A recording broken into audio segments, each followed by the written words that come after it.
Good morning എല്ലാ പ്രേക്ഷകർക്കും ഒരിക്കൽ കൂടി മോർണിംഗ് ബൈറ്റ്സിലേക്ക് സ്വാഗതം. മോർണിംഗ് ബൈറ്റ്സ് ഒരു കിടിലം കക്ഷിയെ തേടി വന്നതാണ്. ഈ കിടിലം കക്ഷിയെ തേടി വന്നത് ഒരു കിടിലം ഇടത്തുവാണ്. കിടിലം ഇടം എന്ന് പറയുമ്പോൾ അതൊരു സ്നേഹത്തിന്റെ ഒരു ആലയമാണ്. ഇത് സനാഥാലയം. ഒരുപാട് പേരെ ഇവിടെ ദേവാസികളാണ് സ്നേഹം കൊണ്ട് വീർപ്പ് മുട്ടിക്കുന്ന ഒരിടം എന്നൊക്കെ പറയാം. ഇനി ആരാണ് ആ കിടിലം കക്ഷി എന്നല്ലേ പേരിലുണ്ട്. ഞാൻ ക്ഷണിക്കാം, സ്വാഗതം ചെയ്യുന്നു. ഇത് നമ്മുടെ പ്രിയങ്കരയുടെ കിടിലം ഫിറോസ്. നമസ്കാരം. ഞാൻ സാറിന്റെ പേര് ഞാൻ വിചാരിച്ചു എനിക്കാണ് ഭയങ്കര എനർജി എന്നൊക്കെയാണ്. എന്നെക്കാൾ ഇങ്ങനെ പൊട്ടുന്ന പൊട്ടാസ് പോലെ അത് നമ്മൾ വിടില്ല. രാവിലത്തെ വൈബ് പക്ക പോസിറ്റീവ് വൈബ്. പിന്നെ ഇതിനകവും സ്വാഭാവികമായിട്ട് അങ്ങനെയാണ്. ഞങ്ങൾ ഈ ഒരു എനർജിയാണ് ഞങ്ങൾ ഇതിനകത്ത് സൂക്ഷിക്കാൻ ആഗ്രഹിക്കുന്നത്. സനാഥാലയം ഒരുപാട് സന്നദ്ധ പ്രവർത്തനങ്ങൾ, കുറെ കഥകൾ എനിക്ക് ചോദിച്ചറിയാം. ബിഗ് ബോസ്, പിന്നെ 20-ാം വയസ്സിലെ കല്യാണം, റേഡിയോ. റേഡിയോ ഇപ്പോഴും നമ്മൾ എത്രയോ നാളായി കേൾക്കുന്ന ഒരു ശബ്ദം. പക്ഷെ താടിയോടെ പോയി. ഞാൻ പിന്നെ ഇതിനിടയിൽ കൂടെ സിനിമയും ഒക്കെ തുടങ്ങി. അപ്പൊ ഇപ്പൊ ജഡായു എന്ന് പറഞ്ഞൊരു സിനിമ നടക്കുന്നു. അപ്പൊ അതിനകത്തൊരു പോലീസ് ഉദ്യോഗസ്ഥന്റെ വേഷമാണ്. താടി പാടില്ല. ഞാൻ ആദ്യം സംസാരിച്ചു നോക്കി, പറഞ്ഞാൽ മലയ്ക്ക് പോകുന്ന പോലീസുകാരനായാലോ സമ്മതിച്ചില്ല. അത് എടുക്കേണ്ടി വന്നു. സഹചാരി ലൊക്കേഷൻ നല്ലതായിരുന്നു. അല്ല, ഇന്നലത്തോടുകൂടി ഷൂട്ട് കഴിഞ്ഞു. ഇന്ന് മുതൽ എനിക്ക് ഇനി ഇത് വളർത്തി തുടങ്ങാം. ഷോക്കത്തിന്റെ ഒരു പടം ചെയ്തിട്ടുണ്ടായിരുന്നു. ഇപ്പോ അതിനകത്ത് താടി ഉണ്ട്. അടിപൊളി അടിപൊളി. അപ്പോ ഫിറോസൊക്കെയാണ് നമ്മോടൊപ്പം ചേരുന്നത്. ഫിറോസൊക്കെ സനാഥാലയത്തിലെ ആളുകളൊക്കെ നമ്മോടൊക്കെ ചേരും. ഇവിടുത്തെ വിശേഷങ്ങളൊക്കെ നമ്മൾ പങ്കുവയ്ക്കും. എങ്ങനെ സനാഥാലയം ഉണ്ടായി, സനാഥാലയത്തിന്റെ ഉദ്ദേശം എന്താണ്, ഇതൊക്കെ എനിക്ക് ചോദിച്ചറിയാനുണ്ട്. ഫിറോസൊക്കെ വളരെ ബ്യൂട്ടിഫുൾ ആയിട്ട് സ്ഥലമാണ്. എനിക്കുണ്ട് ഇവിടെ എല്ലാവർക്കും എപ്പോഴും വേണമെങ്കിൽ വരാമോ? അങ്ങനെയാ? അങ്ങനെയല്ല. വിസിറ്റേഴ്സിന് നമുക്ക് ഈ പറഞ്ഞ വൈകുന്നേരം 3 മണിയാണ്. നമ്മൾ കുറച്ചുകൂടി ഇവിടെ ഉള്ളവരുടെ ഒരു പേഴ്സണൽ സ്പേസ് ആയിട്ടാണ് നമ്മൾ. ഇതൊരു വീടാണ്. നമ്മളിപ്പോ കയറുമ്പോൾ അങ്ങോട്ട് ഓരോ കാഴ്ചകൾ കാണുമ്പോൾ നിങ്ങൾക്ക് മനസ്സിലാവും. മറ്റ് സ്ഥാപനങ്ങൾ പോലൊരു സ്ഥാപനത്തിന്റെ ഒരു ഫോമാറ്റ് കൊടുക്കാതെ കുറച്ചുകൂടി നമ്മുടെ ഒരു സ്വകാര്യ ഇടം. ഇവർക്കൊരു ഏകദേശം ഒരു 4 മാസം മുതൽ 8 മാസം വരെ കിടക്കും ഈ രോഗത്തിനെ ഫൈറ്റ് ചെയ്ത് തോൽപ്പിക്കുക. ക്യാൻസർ എന്ന് പറഞ്ഞാൽ നമുക്കിപ്പോൾ അറിയാവുന്ന പോലെ മിനിയാന്നെന്തോ നിങ്ങളുടെ തന്നെ വാർത്താ ബുള്ളറ്റിൽ ഞാൻ കണ്ടു, മലയാളികൾക്കിടയിൽ പോലും 9 പേർക്കിടയിൽ ഒരാൾക്ക് ക്യാൻസർ വെച്ചിട്ടെന്ന് പറയുന്നൊരു റേഷ്യോ ഒക്കെ വന്നു. ഭീകരമായിട്ടുള്ള കണക്കാണ്. അപ്പൊ അങ്ങനെയുള്ളവർക്ക് അതിനെ ഫൈറ്റ് ചെയ്ത് തോൽപ്പിക്കാനുള്ളൊരു സ്പേസ് ആണ് നമ്മൾ ഒരുക്കിയിരിക്കുന്നത്. ഇവിടുത്തെ എന്തൊക്കെയോ ഭാഗ്യത്തിന് ഈ പറഞ്ഞ പോലെ വൈബ് കൊണ്ട് നമുക്ക് ഇവിടെ ഭയങ്കര ക്യൂർ റേറ്റ് കൂടുതലാണ്. മറ്റുള്ളത് വെച്ച് നോക്കുമ്പോൾ അല്ലെ മറ്റ് സംഘടനകളോ സ്ഥാപനങ്ങളോ ഒക്കെ ചെയ്യുന്ന വലിയ കാര്യങ്ങളെ ബഹുമാനിച്ചുകൊണ്ട് തന്നെ നമുക്ക് ഇവിടെ കൂടുതലായിട്ട് നമ്മൾ ആഡ് ചെയ്തത് ആ വൈബാണ്. അവരുടെ ഇഷ്ടം, പ്രത്യേകിച്ച് റെസ്ട്രിക്ഷൻസ് ഒന്നുമില്ല. അവർക്ക് സിനിമയ്ക്കണോ പോവാം, അവർക്ക് ഭക്ഷണം കഴിക്കണോ കഴിക്കാം, നിയന്ത്രണങ്ങളൊന്നുമില്ല. അതിനൊരു ചട്ടക്കൂടുണ്ട്. പക്ഷെ അതിനെ ഭേദിക്കലാണല്ലോ ഇവരുടെ ഫൈറ്റ്. നമുക്ക് വയ്യ എന്ന് തോന്നിക്കാതിരിക്കുക എന്നുള്ളതാണ് ഞങ്ങളുടെ ചെയ്യുന്നത്. അത് വർക്കൗട്ട് ആവുന്നുണ്ടെന്ന് തോന്നുന്നു. ഓക്കെ. അപ്പൊ ഞങ്ങൾ ഈ മോർണിംഗ് വൈബ്സിൽ വാർത്തകളും ഒക്കെ ഉൾപ്പെടുത്താതെ പോകാൻ പറ്റില്ല. ന്യൂസ് ചാനലാണ്. അപ്പോ നമ്മൾ കുറച്ച് വാർത്തകളുമായിട്ട് ഭവ്യ അവിടെ ചേരുന്നുണ്ട്. Bhavya, good morning. ഞാൻ ഒരു കിടിലം കക്ഷൻ കൂടിയാണ്. കണ്ടല്ലോ കിടിലം. നമസ്കാരം. അപ്പൊ നമ്മൾ ഏതൊക്കെയാണ് വാർത്തകൾ, എന്തൊക്കെയാണ് ഇന്നത്തെ പ്രധാന വാർത്തകൾ? അതിവേഗത്തിലൊന്ന് പോയിട്ട് വേഗം തിരിച്ചെത്തണം. നമുക്ക് സനാഥാലയത്തിലേക്ക് മടങ്ങിയെത്തണം, കിടിലം ഫിറോസിലേക്ക് മടങ്ങിയെത്തണം. തീർച്ചയായും എൽദോ, സനാഥാലയത്തിനെ കുറിച്ച് പറയുകയാണെങ്കിൽ സനാഥാലയം ആ പേര് പോലെ തന്നെ ഒരുപാട് പ്രത്യേകത ഉള്ളതാണ്. എനിക്ക് വ്യക്തിപരമായിട്ട് അറിയാവുന്നതാണ്. ഒരുപാട് നല്ല അനുഭവങ്ങൾ അവിടുന്ന് എനിക്ക് ഉണ്ടായിട്ടുണ്ട്. അതുകൊണ്ട് തന്നെ അതോടൊപ്പം തന്നെ ഫിറോസ്കാരെ കുറിച്ച് പറയുകയാണെങ്കിൽ പേര് പോലെ തന്നെ കിടിലമാണ്. നമ്മുടെ മോർണിംഗ് വൈബ്സ് കിടിലമാകട്ടെ. വാർത്തകൾ വേഗത്തിൽ നോക്കി വരാം.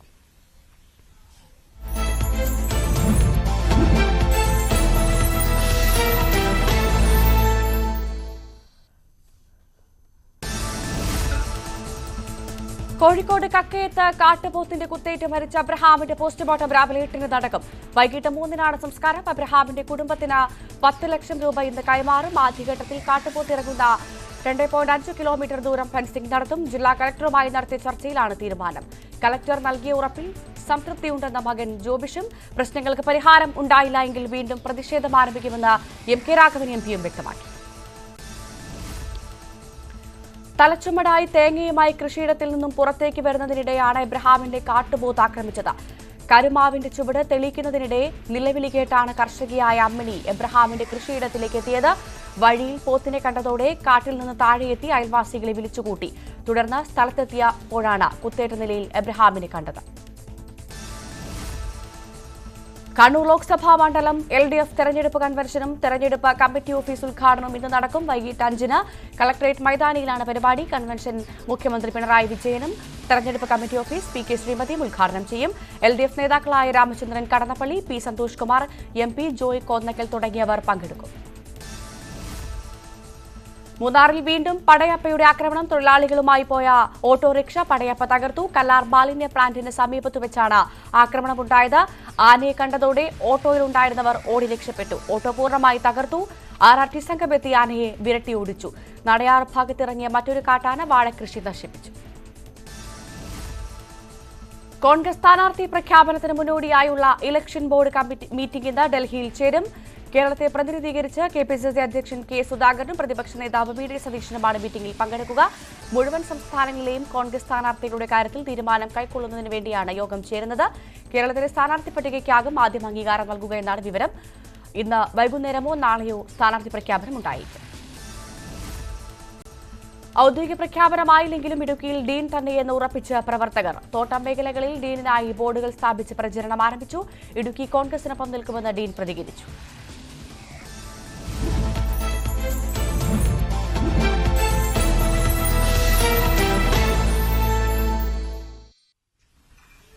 ഓക്കെ, മോർണിംഗ് വൈബ്സ് വീണ്ടും ആരംഭിക്കുകയാണ്. ഞാൻ പറഞ്ഞല്ലോ, ഞാൻ രാവിലെ കിടിലം ഫിറോസിനെ തേടി വന്നപ്പോൾ ഒരു കിടിലം എപ്പിസോഡ്, കിടിലമായിട്ടുള്ള സംസാരം മാത്രമാണ് പ്രതീക്ഷിച്ചത്. പക്ഷേ എന്നോട് വന്നപ്പോൾ തന്നെ പറഞ്ഞു, രണ്ട് കാര്യത്തിൽ എൽദോയ്ക്ക് പ്രശ്നം പറ്റിയിട്ടുണ്ടാവും. ഒന്ന്, എന്റെ താടി മിസ്സിംഗ് ആണ്. രണ്ട്, നിങ്ങൾ ഉദ്ദേശിച്ച സ്ഥലമല്ല സനാഥാലയം. സത്യം, സനാഥാലയം ഞാൻ ഉദ്ദേശിച്ച സ്ഥലമല്ല. ഞാൻ സനാഥാലയത്തെ പറ്റി അധികം സംസാരിക്കാൻ ഉള്ള പ്രതീക്ഷയിലൊന്നും അല്ല വന്നത്. പക്ഷേ വന്നപ്പോണ്ടല്ലോ ഫിറോസ്, അതൊരു വളരെ ഭംഗിയാർന്ന സ്ഥലം, ഒരു വീട് പോലെ തന്നെ. ഒരുപാട് എന്താ പറയാ, ഒരു ക്യാൻസർ പേഷ്യൻസിന് എത്രമാത്രം സന്തോഷം കിട്ടുന്ന ഒരു ഇടമാണ് എന്നുള്ളത് കണ്ടറിയാൻ തന്നെ പറ്റുന്നു. ഇതിന്റെ ഒരു ആലോചനയിൽ അത് തന്നെയാണ്. ഞങ്ങൾക്ക് ഫസ്റ്റ് ഓഫ് ഓൾ ഈ പറഞ്ഞ പേഷ്യന്റ് എന്നുള്ളൊരു ധാരണ ആദ്യം മൂലം ഇല്ല. പേര്, നമ്മുടെ ടൈറ്റില് സനാഥാലയം എന്നാണ്.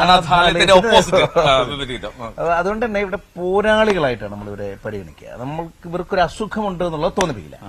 ഇത് നമുക്ക് ഇവിടെ തുടങ്ങാം. ഇത് നമുക്ക് ഈ പറഞ്ഞ പോലെ ഞങ്ങളുടെ സ്ഥാപനത്തിന്റെ ഏറ്റവും വലിയ പ്രത്യേകത, നമ്മൾ ഈ പറഞ്ഞ മണി ഡൊണേഷന് പകരം നമ്മുടെ ഒരു കൂട്ടായ്മയുണ്ട്. നമ്മുടേതായിട്ടുള്ളൊരു ടീമുണ്ട്, കുറെ ചെറുപ്പക്കാരുണ്ട് നമ്മുടെ കൂടെ. കഴിഞ്ഞ ഫ്ലഡിന് കൂടെ കൂടിയ 2018 പ്രളയത്തിന് കൂടെ കൂടിയ ബിഗ് ഫ്രണ്ട്സ് എന്ന് പേരിട്ടിട്ടുള്ള ഒരു കൂട്ടായ്മയുണ്ട്. അവരാണ് ഇത് കംപ്ലീറ്റ്ലി നടത്തുന്നത്. ഈ വാഹനത്തിലാണ് ഇവര് നമ്മൾ ആശുപത്രിയിൽ കൊണ്ടുവരുന്നത്. നമ്മൾ ഭയങ്കര സ്വപ്നമായിരുന്നു. ഒരു എനിക്ക് വണ്ടി എന്ന സ്വപ്നത്തിന്റെ ക്രൈസ് സത്യത്തെ നമ്മുടെ പിള്ളേരെല്ലാം കൂടെ തുടങ്ങി തന്ന ഇതിന്റെ ക്രൈസ് ആയിരുന്നു. ഒരു ആംബുലൻസ് എടുക്കണം. നോർമലി നമ്മൾ ഈ പറഞ്ഞ പോലെ ഒരു ജീപ്പ് എടുക്കണം, അല്ലെങ്കിൽ ഒരു കാർ എടുക്കണം എന്നൊക്കെ പറയുന്നതിന് പകരം നമ്മുടെ കൂട്ടായ്മയുടെ ഒരു വലിയ സ്വപ്നം ഒരു ആംബുലൻസ് എടുക്കുക എന്നുള്ളായിരുന്നു. ഇതിലാണ് ഇവരെയൊക്കെ നമ്മൾ കൊണ്ടുവരുന്നത്. നമുക്ക് നേരെ അകത്തോട്ട് നമ്മൾ മറ്റേ പഴയ സംസ്കാരത്തിനെയൊക്കെ പിടിക്കുന്ന പോലത്തെ പണിയടിച്ചാൽ അവിടെ തുറക്കുവോ, അങ്ങനെയാണോ? നമ്മുടെ കിണ്ടി കാര്യങ്ങൾ, സാധനങ്ങൾ, സംഭവങ്ങളൊക്കെ അതുപോലെ തന്നെ സൂക്ഷിച്ചിട്ടുണ്ട്. ഇവിടുന്ന് കാല് കഴുകി നമ്മൾ അകത്തേക്ക് റെയിൽവായ. ഓക്കെ, ആയിക്കോട്ടെ. നമ്മൾ ചെരുപ്പൂരിയിട്ട് ഞാനീ പോയ കാലങ്ങളിലൊക്കെ ചെയ്ത മുഴുവൻ പാപങ്ങളെയും കഴുകിക്കളയാനായിട്ട് കണ്ടുപിടിച്ചിരിക്കുന്ന ഒരു ആശയമാണത്. സോക്സ് ഇപ്പൊ ഉള്ളത് കൊണ്ട് കയറുക. ഇതാണ് നമ്മുടെ ഹാള്. നമ്മൾ കുറച്ചുകൂടി വൈറ്റ് ആണ്. നമ്മുടെ സമാധാനം, സന്തോഷം എന്നൊക്കെ പറയുന്ന ഒരു തീമിലാണ് നമ്മുടെ ഈ സ്ഥാപനം ചെയ്തിരിക്കുന്നത്. നമ്മുടെ മുമ്പിൽ ഇപ്പൊ കാണുന്ന ഒരൊറ്റ ഫർണിച്ചർ പോലും നമ്മൾ പൈസ കൊടുത്ത് മേടിച്ചല്ല. പകരം പലയിടത്തായിട്ട് ഈ പൊട്ടിയും കാലൊടിഞ്ഞും ഒക്കെ വക്കൊടിഞ്ഞൊക്കെ കിടന്ന പാത്രങ്ങൾ എന്നൊക്കെ പറയുന്നത് പോലെ ഇത് പല വീടുകളിലായിട്ടുണ്ടായിരുന്ന ഫർണിച്ചറാണ്. നമ്മൾ തുടങ്ങുന്ന സമയത്ത് ആൾക്കാരൊക്കെ ഒരുപാട് പേര് കാശ് തരാൻ എന്ന് പറഞ്ഞു. അപ്പൊ ഞങ്ങൾ അത് വേണ്ട, പകരം നിങ്ങളുടെ കയ്യിലുള്ള മെറ്റീരിയൽ എന്താണോ അത് തന്നാൽ മതി. ഫർണിച്ചറാണ് നമുക്ക് ആ സമയത്ത് ആവശ്യം. അങ്ങനെ അത് കൊണ്ടുവന്നു. ഞാൻ നേരത്തെ പറഞ്ഞ നമ്മുടെ കൂട്ടായ്മ ബിഗ് ഫ്രണ്ട്സ് എന്നാണ് അതിന്റെ പേര്. അവരെല്ലാവരും കൂടി 2 ആഴ്ചക്കാലം നിന്ന് തേച്ച് മിനുക്കി എടുത്തതാണ്. ഇത് നോബി സ്ഥാപനം കാണാൻ വേണ്ടിട്ട് വന്നപ്പോ അവര് പാലുകാച്ചിന് വന്നപ്പോ അത് ബോബി ചെമ്മണ്ണൂർ, അദ്ദേഹം പണമായിട്ടാണ് വന്നത്. ഞങ്ങൾ സ്വീകരിച്ചു. TV. അപ്പൊ അദ്ദേഹത്തിന്റെ സുഹൃത്തായിട്ടുള്ള ഒരു സുബ്രായസ്, അദ്ദേഹം വഴി നമുക്ക് ഈ TV കൊണ്ടുവന്നു. പ്രശാന്ത് എന്ന് പറയുന്ന ഒരു ജ്യേഷ്ഠ സഹോദരനുണ്ട്, അദ്ദേഹത്തിന്റെ വീട്ടിലിരുന്ന സിസ്റ്റമാണ്. അങ്ങനെ ഓരോ മനുഷ്യരുടെ കൂട്ടിവെക്കലുകളാണ് നമുക്ക് ഈ സ്ഥാപനത്തിലേക്ക് ഇപ്പൊ തന്നെ. ഞാൻ കാര്യം ചോദിക്കട്ടെ, ഇവിടെ ഇപ്പോൾ എന്താ നമ്മൾ വിശേഷിപ്പിക്കുന്നത് എങ്ങനെയാ? പോരാളികളും കൂട്ടാളികളും. എത്ര കൂട്ടാളികളുണ്ട്? നമുക്കൊരു 35 പേർക്കാണ് ഒരു ദിവസം നമുക്ക് ഇവിടെ തങ്ങാൻ പറ്റുക. പിന്നെ നമുക്കൊരു ഫ്ലോട്ടിംഗ് പോപ്പുലേഷൻ ആണല്ലോ. നമുക്ക് ഏകദേശം ഒരു 600-620ഓളം പേരെ നമ്മളിലേക്ക് ഇതുവരെ എത്തിച്ചേർന്നു. ദൈവാനുഗ്രഹത്തിൽ നമുക്ക് ഈ പറഞ്ഞ 620 എന്ന് പറയുന്ന കൗണ്ടില് വളരെ കുറച്ച് മാത്രമേ കടന്നുപോയി. ബാക്കി എല്ലാവരും ഇപ്പോഴും ആരോഗ്യപരമായിട്ട് പൂർണ്ണ ആരോഗ്യത്തോടു കൂടി ഇരിക്കുന്നു എന്ന് പറയുന്ന ഒരു വലിയ സന്തോഷം. ഞങ്ങൾക്ക് അതിശയമാണത്. എന്റെ അതിശയം, എന്റെ അത്ഭുതം, ഇത്രയും പേരെ ഡെയിലി തൊട്ടിന്. അതെ. അതിന് നമുക്ക് കുറേയേറെ മാർഗങ്ങൾ. അതാണ് എനിക്കറിയാം. നമുക്കിവിടെ കുറച്ചുകൂടി എല്ലാവർക്കും സംശയം തോന്നുന്നു. എല്ലാവരും പറയും ഈ ചാരിറ്റി നടത്തി തട്ടിപ്പ് അല്ലേ? നമ്മളെ കുറിച്ച് ഭാഗ്യത്തിന് ഇതുവരെ ഇല്ല. നമ്മളെ കുറിച്ച് ഭാഗ്യത്തിന് ഇതുവരെ അങ്ങനെ ഇതില്ല. അതിനുള്ള കാരണം തന്നെ നമ്മൾ മറ്റുള്ളവരിൽ നിന്ന് പണം മേടിക്കാത്തതാണെന്ന് എനിക്ക് തോന്നുന്നു. ഞങ്ങൾക്ക് ഇത് കറക്റ്റ് കണക്ക് പറഞ്ഞാൽ ഏകദേശം ഇപ്പൊ കഴിഞ്ഞ മാസത്തെ നമ്മുടെ കണക്ക് 1,95,000 രൂപ നമുക്ക് ഈ സ്ഥാപനം അല്ലലില്ലാതെ നടത്തിക്കൊണ്ടു പോകാനുള്ള ചെലവ് ഒരു മാസത്തെ. അത് ഇവരുടെ ശമ്പളം, പിന്നെ അത്യാവശ്യം ഭക്ഷണം, കാര്യങ്ങൾ ഇവിടെ എല്ലാം കിട്ടും. നമുക്ക് മെനു ബോർഡിലോട്ട് നമുക്ക് 4 സ്റ്റാഫ് ഔദ്യോഗികമായിട്ട്, അതല്ലാണ്ട് പിന്നെ നമ്മളൊക്കെ സ്റ്റാഫാണ്, പല വേഷങ്ങൾക്ക് എത്തിയാണല്ലോ. അപ്പൊ ഇതിനുള്ള തുക ഞങ്ങൾ കണ്ടെത്തുന്നത് എനിക്കും സുമി എന്ന് പറയുന്നത് നമ്മുടെ RJ സുമി BFM-ല്. അപ്പൊ ഞങ്ങൾക്ക് കിട്ടുന്ന ഇനാഗുറേഷന്റെ വരുമാനമുണ്ട്, ഞങ്ങൾക്ക് കിട്ടുന്ന സോഷ്യൽ മീഡിയ ഇൻകം ഉണ്ട്. അത് കംപ്ലീറ്റ്ലി ഇങ്ങോട്ടേക്കാണ് മാറുക, അത് വീട്ടിലേക്ക് പോകുന്നില്ല. അപ്പൊ അത് ഏകദേശം ഒരു 75% 80% നമുക്ക് അത് മതിയാകും. ബാക്കിയുള്ളൊരു തുക തികയാതെ വരുന്നതിന് ഞങ്ങൾ പായസോത്സവം എന്ന് പറഞ്ഞിട്ടൊരു പരിപാടിയുണ്ട്. അത് പോകുന്ന വഴിക്ക് നമുക്ക് സംസാരിക്കാൻ ഞാൻ കാണിച്ചു. ആ പായസോത്സവം വഴി നമുക്ക് ഏകദേശം ഒരു 300 ലിറ്റർ പായസത്തിന്റെ ഒരു തുക, ഒരു 10,75,000 രൂപ അതുവഴി നമ്മൾ സംഘടിപ്പിക്കും. അത് നമ്മുടെ തന്നെ ഇല്ലില്ല, മാസത്തിൽ ഒരു പായസോത്സവമാണ്. ഞങ്ങൾ പിരിവില്ലാതാണ് നടത്തുന്നത്. അതുകൊണ്ട് തന്നെ ഞങ്ങളെ കുറിച്ച് ഈ പറഞ്ഞ പേര് ദോഷം ഇല്ല. പിരിക്കുമ്പോഴാണല്ലോ, പണം ചോദിക്കുമ്പോഴാണ് ഇതിനകത്തെ പ്രശ്നം വരിക. ഇവിടെ നമ്മൾ കുറച്ചുകൂടി ഒരു പായസോത്സവത്തിന്റെ കൺസെപ്റ്റ് വ്യത്യസ്തമാണ്. പായസോത്സവം എന്ന് പറഞ്ഞാൽ അത് ഇവിടെ വരണം ആ പായസം കുടിക്കണമെങ്കിൽ, അല്ലേ? പിന്നെ കച്ചവടമില്ല, അതാണ് ബേസ്. പക്ഷെ എപ്പോഴും എന്റെ കൺഫ്യൂഷൻ, എങ്ങനെ ഈ പായസത്തിന് കച്ചവടം നടത്താണ്ട് പൈസ വന്നു എന്നുള്ളതാണ്. അതാണ് ഈ പായസം. ഇപ്പൊ നമുക്ക് 1 ലിറ്റർ പായസത്തിന് നമ്മൾ 150 രൂപ വെച്ചിട്ടാണ് ചാർജ് ചെയ്യുക. ഈ 150 രൂപ പിന്നെ നിങ്ങൾക്ക് സ്പോൺസർ ചെയ്യാൻ പറ്റില്ല, നമ്മുടെ മെമ്പേഴ്സിനെ ഉള്ളൂ. ബിഗ് ഫ്രണ്ട്സ് എന്ന് പറഞ്ഞ നേരത്തെ കൂട്ടായ്മ, അതിൽ മെമ്പേഴ്സ് ആകാൻ കുറെ ഡൂസ് ആൻഡ് ഡോൺസ് ഉണ്ട്. ലഹരി ഉപയോഗിക്കാത്ത ആളായിരിക്കണം, അങ്ങനെ ചെയ്യണം ഇങ്ങനെ ചെയ്യണം എന്ന് പറയും. അങ്ങനെയുള്ളൊരു മെമ്പർഷിപ്പ് എടുക്കുക, അതിന് പൈസയൊന്നുമില്ല. നമ്മുടെ കൂട്ടത്തിൽ നേരിട്ട് കണ്ടിട്ടാണ് നമുക്ക് മെമ്പർഷിപ്പ് ആവുക. മെമ്പറായി കഴിഞ്ഞാൽ അയാൾക്ക് ഈ പറഞ്ഞ പോലെ നമ്മളെ സഹായിക്കാനോ അല്ലെങ്കിൽ നമ്മുടെ കൂട്ടത്തിൽ പ്രവർത്തിക്കാനോ പറ്റും. അങ്ങനെയുള്ളവരുടെ കയ്യിൽ നിന്നായിരിക്കും നമ്മൾ പായസോത്സവത്തിനുള്ള പൈസ കളക്ട് ചെയ്യുക. അതൊരു 150 രൂപയാണ് 1 ലിറ്റർ പായസത്തിന്. അത് 10 ലിറ്ററോ 20 ലിറ്ററോ ഒക്കെ നമുക്ക് സ്പോൺസർ ചെയ്യാം. ഇപ്പൊ ഞാൻ സ്പോൺസർ ചെയ്താൽ 150 രൂപയ്ക്ക് ഞാൻ 1 ലിറ്റർ പായസം സ്പോൺസർ ചെയ്താൽ ഈ പായസം തിരുവനന്തപുരത്തെ വേറൊരു അനാഥാലയത്തിലെ അല്ലെങ്കിൽ വൃദ്ധസദനത്തിലെ ഒരു അമ്മ എന്റെ പേരിൽ കഴിക്കും. അതെല്ലാ മാസവും മുടങ്ങാതെ കഴിയും. അപ്പൊ എന്റെ 150 രൂപ എടുത്തല്ലോ, എനിക്ക് അതിൽ ചിലപ്പോൾ ഒരു 75 രൂപയായിരിക്കും എനിക്ക് അത് ഉണ്ടാക്കാൻ ചെലവ് വരിക. ഈ പായസം ഉണ്ടാക്കാൻ 300 ലിറ്റർ പായസം കണക്ക് നോക്കിയാൽ ഈസിയാണ്. 300 ലിറ്റർ പായസം, അതില് 75 രൂപ നീക്കിയിരിപ്പ് എനിക്ക് കിട്ടും. ടോട്ടലി ഞാൻ കൂട്ടിയെടുത്താൽ ഒരു 75,000 രൂപ ഒരു മാസം നമുക്ക് ഈ പറഞ്ഞതുപോലെ കിട്ടും. ഇൻ കേസ് നമുക്ക് ഉദ്ഘാടനം നമ്മളൊക്കെ തന്നെ ഇൻ കേസ് നമുക്ക് ഉദ്ഘാടനങ്ങൾ കൂടുകയാണ്, അല്ലെങ്കിൽ ഷോപ്പ് പ്രൊമോഷൻസ് ചെയ്യുന്നുണ്ട് നമ്മൾ, അത്തരം പരിപാടികൾ കൂടുകയാണെങ്കിൽ ഇൻകം എനിക്കും സുമിക്കും നമ്മുടെ കൂട്ടായ്മയ്ക്കും കൂടുകയാണെങ്കിൽ പായസോത്സവ മാസം കാണത്തില്ല. പായസോത്സവം ഉണ്ട് എന്ന് വെച്ചാൽ അതിന്റെ അർത്ഥം ഈ മാസം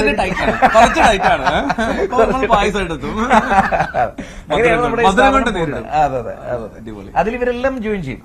ഇവിടെ ഉള്ളവരൊക്കെ നിങ്ങൾ ഇനി കാണാനിരിക്കുന്ന മനുഷ്യർ ഒരുപക്ഷെ നിങ്ങൾ സിനിമയിലോ സീരിയലിലോ കണ്ടിട്ടുള്ളൊരു ക്യാൻസർ രോഗികൾ അല്ല. ഇവിടെ കുറെ മനുഷ്യരുണ്ട്, അവരൊക്കെ പോരാളികളാണ്, ഭയങ്കര ഹാപ്പിയാണ്. അവർ നിങ്ങൾക്ക് നേരിട്ട് സംസാരിക്കാം. ആ സമയത്ത് നിങ്ങൾക്ക് മനസ്സിലാവും ആ വൈബ് വേറെയാണ്, അവരാണ് വൈബ്, നമ്മളെപ്പോലല്ല. അപ്പൊ നമുക്ക് അവരുടെ അടുത്തേക്ക് തന്നെ പോയാൽ ആദ്യം നമ്മുടെ മാനേജറിന്റെ അടുത്തുണ്ട്. മാനേജർ കഴിഞ്ഞുപോയ കുറെ നാളായിട്ട് ഈ പറഞ്ഞ പോലെ ഈ മുറിക്കകത്താണ് താമസം. അപ്പൊ ഉറക്കം എഴുന്നേറ്റോ എന്തോ. Hello manager sir. ഹരിയായി ഹരി ഒരുങ്ങാൻ പോയി.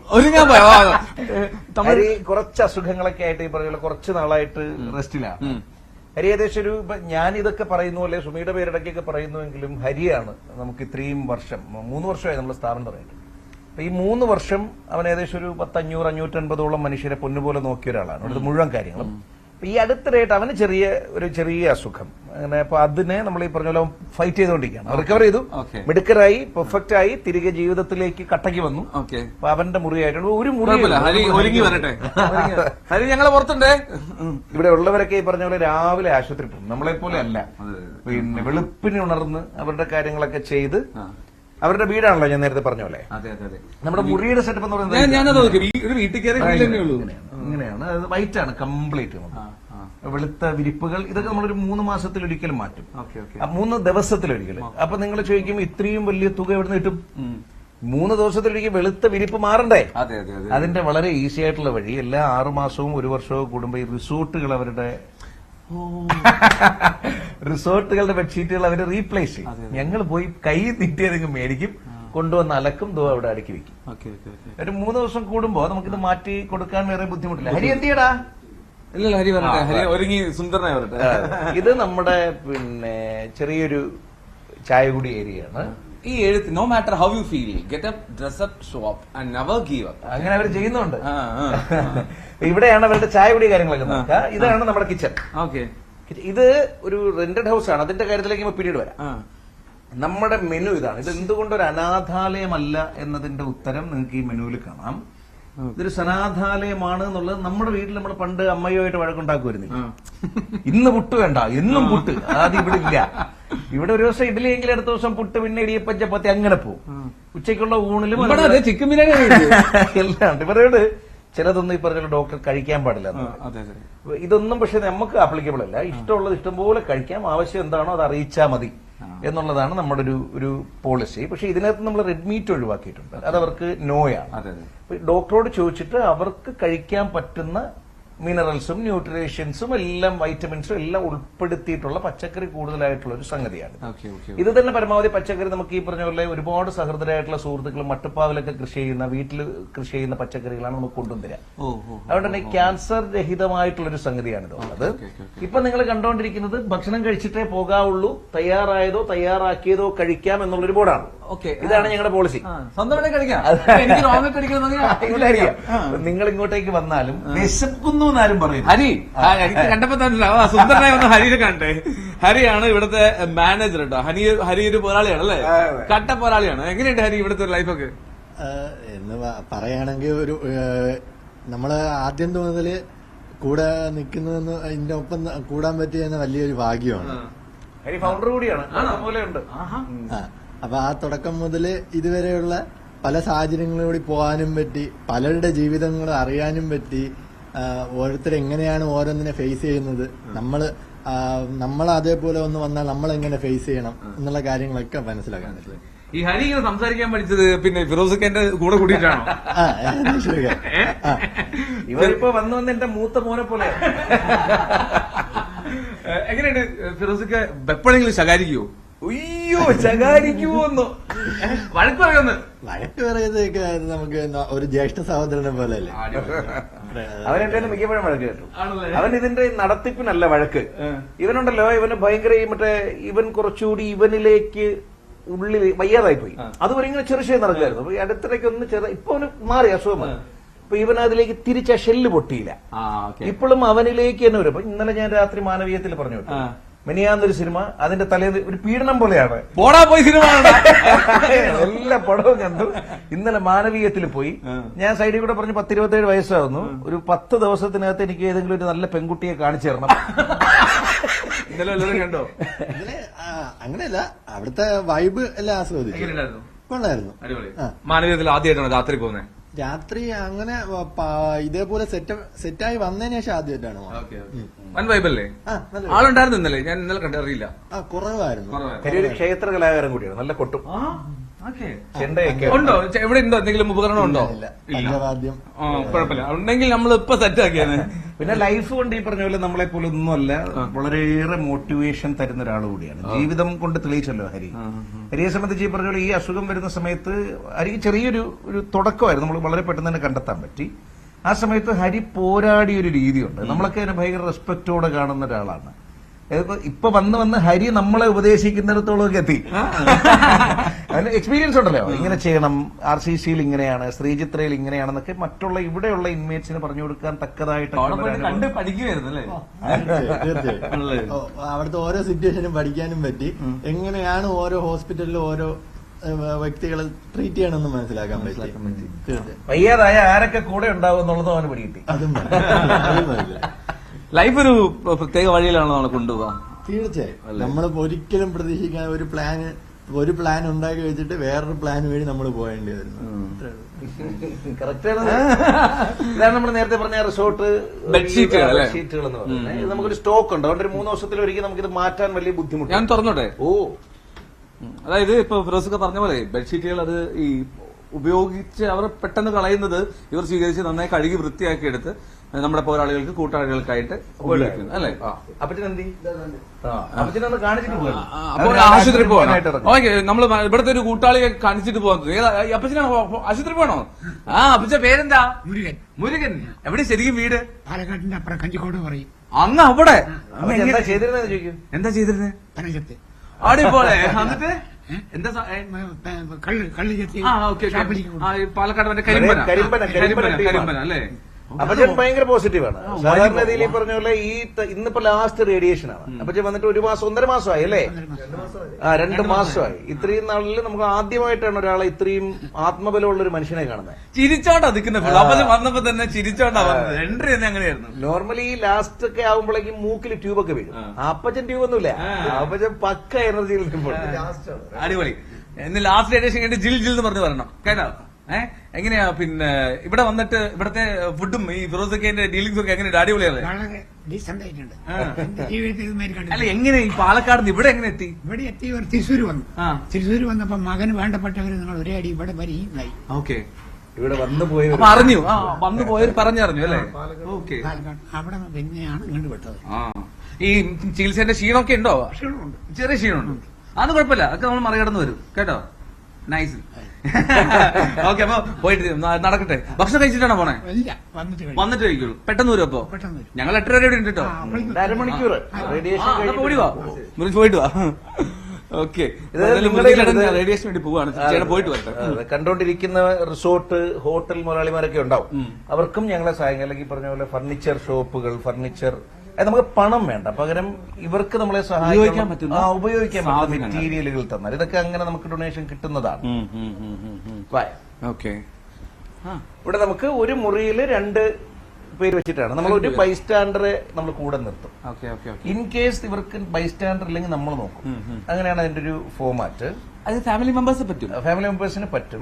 പലപ്പോഴും ഈ അസുഖത്തിന്റെ ഒരു വലിയ പ്രശ്നം, ആ രാവിലത്തെ മോർണിംഗ് വൈബിനെ കളയണ്ട, അതിനകത്ത് ചില നെഗറ്റീവുകളും ഉണ്ടല്ലോ. ഇതിന്റെ ഒരു വലിയ പ്രശ്നം ഞങ്ങൾ കണ്ടിട്ടുള്ള കാഴ്ച എന്ന് പറയുന്നത്, ഇവിടെ വന്ന് ഇവിടെ നല്ല ഈ അസുഖം വന്നു കഴിഞ്ഞാൽ പിന്നെ പലപ്പോഴും പ്രത്യേകിച്ച് ഭാര്യമാരെ ഉപേക്ഷിച്ചു പോകുന്ന ഭർത്താക്കൾ, കുഞ്ഞു മക്കളെ ഉപേക്ഷിച്ചു പോകുന്ന അച്ഛന്മാർ, അമ്മമാരൊക്കെ പോലെയുള്ളൊരു കാഴ്ചയാണ്. അപ്പൊ അത്തരത്തിലുള്ളവരെ നമ്മൾ തന്നെ ഈ പറഞ്ഞ പോലെ റീഹാബിലിറ്റേറ്റ് ചെയ്യാനും അവരുടെ ഒരു സ്പർശം എന്നൊരു പ്രോജക്ട് നമ്മൾ ഇതുമായിട്ട് അലോക്കേറ്റ് ചെയ്ത് ചെയ്യുന്നുണ്ട്.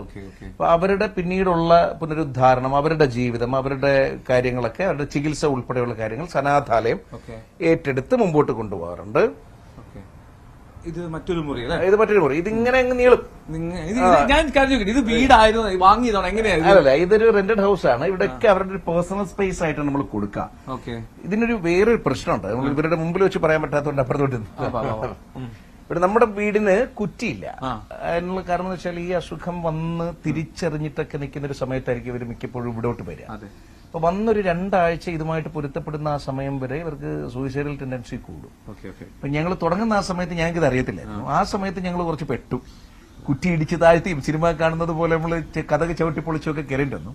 ഇപ്പൊ ഞങ്ങളുടെ കുറ്റിയില്ല, പകരം ഒറ്റ ഹാളായിട്ട് ഇങ്ങനെ കട്ടിലുകളുണ്ട്. അതിനൊക്കെ ഒരു ഷെയ്ഡ് കൊടുത്തിട്ടുണ്ട് എന്നുള്ളതല്ലാണ്ട്, എന്നാൽ അവരുടെ പേഴ്സണൽ സ്പേസ് കൂടിയാണ്. അവരുടെ വീടാണെന്ന് മാത്രമല്ല, അവർക്ക് ഈ പറഞ്ഞ പോലെ അവരുടെ ആക്ടിവിറ്റീസിന് വേണ്ടിയിട്ടാണ്. ഞങ്ങൾ ഇങ്ങോട്ട് ഉപയോഗിക്കൽ കുറവാണ്, ഞങ്ങൾ ഓഫീസിലായിരിക്കും ഉണ്ടാവുക. ഇവർക്ക് കംപ്ലീറ്റ് സ്വാതന്ത്ര്യം കൊടുത്തിട്ട് ഭക്ഷണമൊക്കെ കഴിക്കുക ഇവരാണ് ഞങ്ങളെ വിളിക്കുക. അങ്ങനെയാണ്. മറ്റൊരിടം പോലെ ഭക്ഷണമാകുമ്പോൾ ബെല്ലടിച്ചിട്ട് എല്ലാവരും കൂടെ വിളിച്ചിരുത്തലല്ല, അവരുടെ ഭക്ഷണമാകുമ്പോൾ ഞങ്ങളെ അതിഥികളെ പോലെ വിളിച്ച് കഴിപ്പിക്കുന്ന ഒരു രീതിയാണ്. ഇതാണ് നമ്മുടെ ലൈബ്രറി. ഇത് ഇവിടെയുള്ള എനിക്ക് കൂട്ടാളികൾ എന്നുള്ള പേരായി. കൂട്ടാളികളുടെ ഒരു വായനാ ഇടമാണ്. പോരാളികളുടെയും അപ്പൊ ഈ പുസ്തകങ്ങളും ഇതുപോലെ ഇങ്ങനെ സംഭാവന വന്നതാണ്. സംഭാവനയായിട്ട് വന്നതാണ്. പക്ഷെ ഞങ്ങൾ അതിനകത്തൊരു ഡിമാൻഡ് വെച്ചിട്ടുണ്ടായിരുന്നു. നമുക്ക് കൂടുതലും മോട്ടിവേഷണൽ ആയിട്ടുള്ള പുസ്തകമാണ്. ഈ പറഞ്ഞ ഫ്യൂഷൻ എന്നൊക്കെ പറയുന്നതിനൊക്കെ പകരം, അല്ല ലോക സാഹിത്യം മുഴുവൻ അങ്ങനെ അല്ലാണ്ട് വായിക്കുമ്പോൾ നമുക്ക് ഭയങ്കര പോസിറ്റീവ് ആംബിയൻസ് കിട്ടുന്ന പുസ്തകങ്ങളാണ് ഞങ്ങൾ സോഷ്യൽ മീഡിയ വഴിയാണ് കളക്ട് ചെയ്തത്. അന്ന് നിങ്ങളെ പോലുള്ള ഒരുപാട് TV ചാനലുകളും ഓൺലൈൻ മാധ്യമങ്ങളും ഒക്കെ ഞങ്ങളെ ഒരുപാട് സഹായിച്ചു. ഞങ്ങളുടെ കൂടെ തുടങ്ങിയപ്പോൾ ഹരിയുടെ കാര്യം പറയുന്നത് പോലെ ഞങ്ങളുടെ കൂടെ വളരെ കാലം മുമ്പേ ഉള്ള ആളാണ് നന്ദു മഹാദേവ. എല്ലാവർക്കും അറിയാവുന്ന ഒരാളാണ്. ഏറ്റവും നന്ദു മഹാദേവനെ പരിചയം ഉണ്ടാവും തോന്നുന്നു. എനിക്ക് നന്ദുവിന്റെ ഒരു നല്ലൊരു പടമുണ്ട്. ഇതാണ് നന്ദു. വലിയ പോസിറ്റിവിറ്റി നടത്തിയ ഒരു അവനായിരുന്നു യഥാർത്ഥത്തിൽ. അവസാനം ഈ പറഞ്ഞ ഏറ്റവും ഒടുവിലത്തെ നിമിഷം വരെയും കാര്യമായി പോരാടിയ ഒരാളാണ് നന്ദു മഹാദേവ. അപ്പൊ നന്ദുവിനൊരു വലിയ ആഗ്രഹം ഉണ്ടായിരുന്നു. നമ്മൾ ഈ പറഞ്ഞ പോലെ ബിഗ് ബോസിലോട്ടൊക്കെ പോകുന്നു, അവിടെ നിന്നൊക്കെ വരുന്നു എന്നൊക്കെ പറയുന്ന ആ സമയത്ത് നമുക്കൊരു സെന്റർ തുടങ്ങണം, അതിനകത്ത് അവൻ പാർട്ടാകണമെന്ന് ഭയങ്കര ആഗ്രഹം. ഞാൻ തിരികെ വരുമ്പോ ഞാൻ ആദ്യം അറിയുന്നത് ഈ പറഞ്ഞ പോലെ അവനില്ല എന്നുള്ളതാണ്. സുമിയാണ് എന്നോട് ആദ്യം പറയുന്നത്. അന്ന് തന്നെ നമ്മൾ തീരുമാനിച്ചു. 90 ദിവസത്തിന് മുമ്പ് മോശമായിരുന്നു. ശരി, ഞങ്ങൾ അവസാനം കാണാൻ പോയപ്പോഴേക്ക് അവൻ നമ്മൾ കാണും, നമ്മൾ സെന്റർ തുടങ്ങുമെന്നൊക്കെയാണ് സംസാരിച്ചെങ്കിലും നമുക്ക് അറിയായിരുന്നു അത് ആ സ്റ്റേജ് ആയിരുന്നു. പക്ഷെ ഞാനത് പ്രതീക്ഷിച്ചില്ല. ഞാൻ തിരിച്ചു വന്ന് കണ്ട് നമ്മൾ സെന്ററും തുടങ്ങിയിട്ടേ അവൻ ഇവിടെ ഉണ്ടാവും എന്നൊക്കെ ഉള്ളൊരു ധാരണ ഉണ്ടായിരുന്നു. അത് നടന്നില്ല. പക്ഷെ അവൻ ഇപ്പൊ ഇവിടെ ഉണ്ട് ഒരു ലൈബ്രറിയുടെ രൂപത്തിൽ. ഇത് കണ്ടോ, നന്ദു എന്നത് നമ്മുടെ അമൽ മുരളി എന്ന് പറയുന്ന ഒരു, എനിക്ക് ഒന്ന് ബാക്ക് വന്നിട്ട് നോക്കിയാൽ കാണാം. അത് ആ റാക്ക് സെറ്റ് ചെയ്തിരിക്കുന്നത് നന്ദു എന്നുള്ള പേരിലാണ്. ഇതിന്റെ ഫുൾ ക്രെഡിറ്റ് അമൽ മുരളി എന്ന് പറയുന്ന നമ്മുടെ ഒരു വോളണ്ടിയർ ആണ് കേട്ടോ. വോളണ്ടിയർ അല്ല, നമ്മുടെ അനിയനാണ് അവൻ. അവന്റെ ഐഡിയയാണ് ഇത്. നല്ല ഗായകനൊക്കെയാണ് അദ്ദേഹം. അമലിന്റെ പേര് പറയുമ്പോൾ ബാക്കിയുള്ള കൂട്ടുകാർ പിണങ്ങണ്ട. ഒരുപാട് കൂട്ടുകാരന്മാരെല്ലാരും പിന്നെ ഇങ്ങനെ ചേർന്ന് നിൽക്കുന്നതിന്. ഇതാണ് ഇവരുടെ ഒരു ഡൈനിങ് ഏരിയ. ഇവിടെ വെച്ചിട്ടാണ് ഭക്ഷണം കഴിക്കുക. ഈ വലിയ മേശയൊക്കെ സത്യത്തിൽ ചെറിയ 4 കാലുകളാണ്. നമ്മൾ ഇച്ചിരി മൈക്ക ഷീറ്റ് അടിച്ച് ഇങ്ങനെ ഇട്ടിരിക്കുന്നേ ഉള്ളൂ. ഇതെല്ലാം ആമസോൺ. നമ്മളോട് ഇങ്ങനെ ഓരോരുത്തർ ചോദിക്കല്ലോ, മൈക്കെടുത്ത് അതിന്റെ ആവശ്യമേ ഉള്ളൂ, ആഡംബരത്തിന്റെ ആവശ്യമില്ല. പിന്നെ ഇതിനെ ഇങ്ങനെ സൂക്ഷിക്കാനാകുന്നത് പലരും നമ്മളത് ചോദിക്കും. ഇപ്പൊ പിന്നെ സനാഥാലയത്തിന് എന്തെങ്കിലും മേടിച്ചു തരട്ടെ, എന്തെങ്കിലും വേണോ എന്ന് ചോദിക്കുമ്പോൾ നമ്മൾ ആവശ്യമുള്ളത് ഇപ്പൊ ബെഡ്ഷീറ്റാണ്, അല്ലെങ്കിൽ ഇതാണ്, അല്ലെങ്കിൽ ഒരു ഫാനാണ് പോലെയുള്ള ചെറിയ ഒരാളുടെ ബഡ്ജറ്റിന് പറ്റുന്ന എന്താണോ അതിന്റെ ഓൺലൈൻ ലിങ്ക് എടുത്തവർക്ക് അയച്ചു കൊടുക്കും. ഇത് നമുക്ക് ഒരു യൂണിഫോം പോലെ നമ്മൾ ഇതാണ് സൂക്ഷിക്കുന്നത്. കുറേയേറെ നാളുകളായിട്ട് നമ്മുടെയൊക്കെ മേശവിരിപ്പ് ഇതാണ്. അപ്പൊ ഇത് ചീത്തയാകുന്നതിനനുസരിച്ച് നമ്മൾ ആ ലിസ്റ്റ് ചെയ്തിട്ടുണ്ട്. ഇതിന് മുമ്പ് ചോദിച്ച മനുഷ്യരെ നമ്മൾ ലിസ്റ്റ് ചെയ്തിട്ടുണ്ട്. അവർക്ക് ഇതിന്റെ ലിങ്ക് എടുത്ത് അയച്ചു കൊടുക്കും. ഇതിന്റെ ഒരു അക്കൗണ്ട് കീപ്പ് ചെയ്യുന്ന ഹരിയാണ് കീപ്പ് ചെയ്യുന്നത്. ഇതൊക്കെ 240 രൂപ റേഞ്ചൊക്കെയാണ്. 240 അല്ലെ മോനെ, 240, 300 അങ്ങനെയാണ് കിട്ടുന്നത്. ഹരി രാവിലെ എത്ര മണിക്ക് എണീക്കല്ല ദിവസവും? ഞാന് ഏകദേശം 6 മണി. ചുമ്മാ ഇന്ന് ഞാൻ പോയി വിളിച്ചിടത്തി. ഇപ്പോഴ് ഗുളികയുടെ ഇത് കഴിച്ചു കിടക്കുന്നുണ്ട്. ഒരു 7 മണിയൊക്കെ ആകുമ്പോ പോവും. എത്ര മണിക്ക് കിടക്കും? രാത്രി 10 മണി. ഓക്കെ, അപ്പൊ ഇതാണ് ഇവരുടെ ഡൈനിങ്. ഡൈനിങ് ഇവിടെയാണ്. ഇവിടെ ഈ വെളിച്ചം എന്നൊരു പ്രോജക്റ്റ് കൂടി ഉണ്ട്. വെളിച്ചം എന്നുള്ളത് ഈ ഗ്രന്ഥശാലയായിട്ട് ബന്ധപ്പെട്ടിട്ടുള്ള ഒരു പ്രവർത്തനമാണ്. ഇതുമായിട്ട് ബന്ധപ്പെട്ട് 2 പ്രോജക്റ്റാണ് ഉള്ളത്. ആകാശം എന്നാണ് നമ്മുടെ ലൈബ്രറിയുടെ പേര്. ആകാശം നന്ദുവിന്റെ വായനശാല എന്ന ക്യാപ്ഷനോടുകൂടി ആകാശം പോലൊരു വലിയ, നമ്മൾ അതിനകത്ത് കണ്ടത് ഒരു ആകാശത്തിന്റെ തീമാണ്. അതിലൊന്ന് വെളിച്ചമാണ്. വെളിച്ചം എന്ന് പറയുന്നത് കാഴ്ചയ്ക്ക് പ്രശ്നമുള്ള കൂടപ്പുറപ്പുകളാണ്. നമ്മളെപ്പോഴും അത്തരത്തിലുള്ളവരെ ചേർത്ത് നിർത്തിക്കൊണ്ടായിരുന്നു നമ്മുടെ 7 വർഷം മുമ്പ് പ്രവർത്തനം തുടങ്ങുന്നത് തന്നെ. ഇത് വായിക്കാൻ പറ്റാത്തവർക്ക് നമ്മൾ വായിച്ചു കൊടുക്കും. അത് ഒരു ഹ്യൂമൻ ലൈബ്രറി പോലെയാണ് അത് വർക്ക് ചെയ്യുന്നത്. അത്തരത്തിൽ ഒരുപാട് പേരുണ്ട്. അവരിവിടെ വന്നിരിക്കും. അവർക്കിപ്പോ എന്റെ ശബ്ദത്തിലാണ് പുസ്തകം കേൾക്കേണ്ടതെങ്കിൽ ഞാനിരുന്ന് വായിച്ചു കൊടുക്കും. സുമിയുടെ ശബ്ദത്തിലാണെങ്കിൽ അങ്ങനെ, ഹരിയുടെ ശബ്ദം, അങ്ങനെ ആ ഒരു പ്രോജക്റ്റ് നടക്കുന്നുണ്ട്. കുഞ്ഞിടം എന്ന് പറയുന്നത് കൊച്ചു മക്കളുടെ പുസ്തകങ്ങൾ നമ്മൾ അതിനകത്ത് ഒരു ഏരിയയിൽ ഞാൻ കണ്ടിരുന്നു. അവിടെ കുട്ടികൾ ഒരുപാടുണ്ട്. ആണല്ലേ? ഇന്നിപ്പോ നിങ്ങൾ വന്നപ്പോ എന്തുകൊണ്ടോ കുഞ്ഞുങ്ങളില്ല, അതുകൊണ്ട് നമുക്ക് ഒരുപാട് കുട്ടികളുണ്ട്. അപ്പൊ അവർക്കായിട്ടുള്ള ലൈബ്രറി കൂടി നമ്മളിവിടെ സെറ്റ് ചെയ്തിട്ടുണ്ട്. ഇത് കാണുന്ന പ്രേക്ഷകർക്ക് ഒരു സംശയം തോന്നാം. ഈ ഇവിടെയുള്ള കൂട്ടാളികൾ ഒരുപക്ഷെ ഈ വീട്ടുകാരില്ലാത്തവരാണ്, അല്ലെങ്കിൽ അങ്ങനെയുള്ളവർക്കുള്ള ഇടമാണോ എന്നുള്ള സംശയം കൈൻഡ് ഓഫ് ആണ്. ഇപ്പൊ നിങ്ങളുടെ കൂടെ ആളില്ല, നിങ്ങൾക്ക് വീടില്ല എങ്കിലും നിങ്ങൾക്ക് ക്യാൻസർ എന്ന അസുഖം കാരണം ഒരു ബുദ്ധിമുട്ടുണ്ട്, നിങ്ങൾ ചികിത്സയിലാണ് ഇവിടെ വരാം, ഞങ്ങൾ നോക്കും. ഇനി നിങ്ങൾ അങ്ങനെ ഒരു അഡ്മിഷൻ പ്രോസസ് വീട്ടിൽ നിൽക്കാൻ ബുദ്ധിമുട്ടുണ്ട് വെച്ചോളൂ. അപ്പൊ ചിലപ്പോ ഇപ്പൊ നമുക്ക് ഇവിടെ ഒരു ചെറുപ്പക്കാരനുണ്ട്, അവനെ സംബന്ധിച്ച് അവന്റെ നാട്ടിൽ അറിയില്ല, അവനെ നമുക്ക് ഇന്നത്തെ കാണിക്കണ്ട കേട്ടോ. നീ നോക്കി അവനോട് പറഞ്ഞ നാട്ടിലും അറിയത്തില്ല, അവൻ അസുഖമുണ്ട് എന്നറിയില്ല. അപ്പൊ അവനിപ്പോ ഈ പറഞ്ഞ വേറൊരു ബന്ധു വീട്ടിൽ നിൽക്കുന്നു എന്ന് പറഞ്ഞിട്ട് അവിടെ നിന്ന് പതിയെ വന്നിട്ടുണ്ട്. അവൻ ഇവിടെ ഉണ്ട്, അവന്റെ ട്രീറ്റ്മെന്റ് കഴിഞ്ഞിട്ട് അവൻ തിരിച്ചോളൂ. അങ്ങനെയുള്ളവരുണ്ട്. അതുകൊണ്ട് ഇതൊരു സനാഥാലയം എന്ന് പറയുന്നത് ഒരു ക്യാൻസറിൽ നിന്ന് ഒളിച്ചോടുകയോ അല്ലെ ക്യാൻസറിനെതിരെ പോരാടുകയോ ക്യാൻസറിനെ തോൽപ്പിക്കുകയോ ഒക്കെ ചെയ്യുന്നവർക്കായിട്ടുള്ള ഒരു ഇടമാണ്. അതിന് പ്രത്യേകിച്ച് ക്രൈറ്റീരിയ ഇല്ല. ഈ അസുഖമുള്ളവർക്ക് ഇവിടെ വരാം. 2 പിന്നെ ഇതിന്റെ അഡ്മിഷൻ എങ്ങനെയാണെന്ന് ചോദിച്ചിട്ടുണ്ടായിരുന്നു. നമുക്ക് ഈ പറഞ്ഞ പോലെ ഞങ്ങൾ ആദ്യം തുടങ്ങുന്ന സമയത്ത് ഞങ്ങളുടെ തെറ്റിദ്ധാരണ കാരണം ഈ റേഷൻ കാർഡിലൊക്കെ നമ്മൾ APL BPL എന്ന് പറയുന്ന പോലെ നമ്മൾ RCCയിൽ അഡ്മിഷൻ എടുക്കുമ്പോൾ അവിടെ പലതരത്തിലുള്ള കാറ്റഗറൈസേഷൻ ഉണ്ട്. F category, M category, O category എന്ന് പറയുന്നത്. ഈ F കാറ്റഗറി എന്ന് പറയുന്നത് വളരെ പാവപ്പെട്ട മനുഷ്യരാണ് സാമ്പത്തികമായിട്ട്. M കാറ്റഗറി എന്ന് പറയുന്ന ഒരു മിഡിൽ ക്ലാസ് ഒക്കെ നമ്മൾ പറയുന്ന പോലെ. O കാറ്റഗറി എന്ന് പറയുന്ന ഒരു ഇച്ചിരി പണമൊക്കെ ഉള്ളവരാണ്. അപ്പൊ ഞങ്ങൾ അന്ന് F കാറ്റഗറിക്ക് അഡ്മിഷൻ കൊടുക്കുമായിരുന്നുള്ളൂ, ബാക്കിയുള്ളവരെ എടുക്കില്ലായിരുന്നു.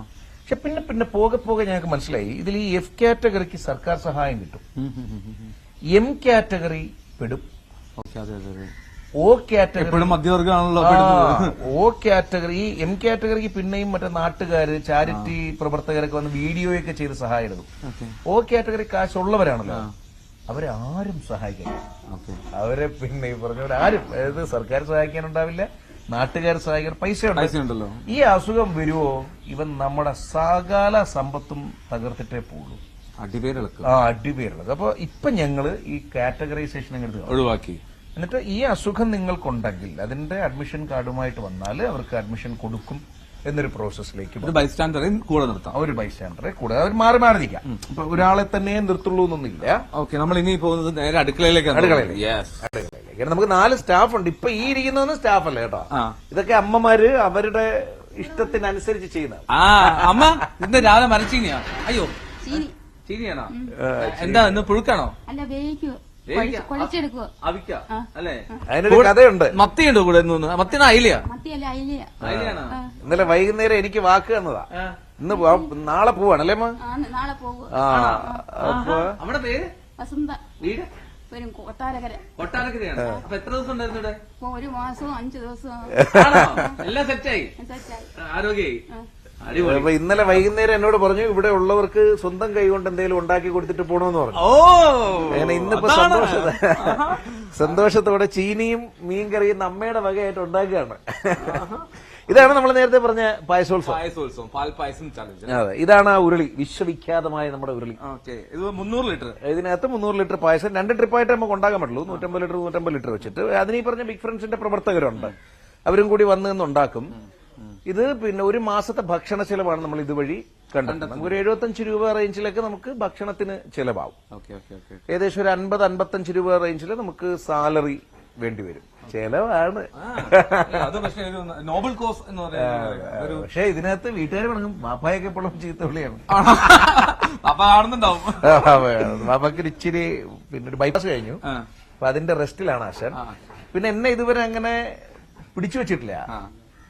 ചെയ്യുന്നത് ചെയ്തോട്ടെ എന്നൊരു ചിന്ത. അതിനകത്തൊരു ഗൈഡൻസ് ഉണ്ട്. ഇങ്ങനെ ചെയ്യരുത്, അങ്ങനെ ചെയ്യരുത്. എന്നെ എപ്പോഴും വഴക്ക് പറയും, നീ പൈസ മേടിക്കുന്നില്ല, പൈസ മേടിക്കുന്നില്ല ഇടയ്ക്കിടയ്ക്ക് വിളിച്ചു പറയരുത്. അപ്പൊ തരാനുള്ളവർ കൂടി തരാറാവും. പിന്നെ ഇതിൽ തരണം എന്ന ആഗ്രഹമുള്ള മനുഷ്യർ കാണുമെന്നൊക്കെ പറഞ്ഞിട്ട് എന്നെ ഇടയ്ക്കിടയ്ക്ക് വഴക്ക് പറയും. അങ്ങോട്ട് പോകാൻ പറഞ്ഞു. അല്ല, നമുക്ക് ആ ചേച്ചിയെ കൂടി. ചേച്ചി വന്നോട്ടെ. അമ്മ പേരെന്ത്?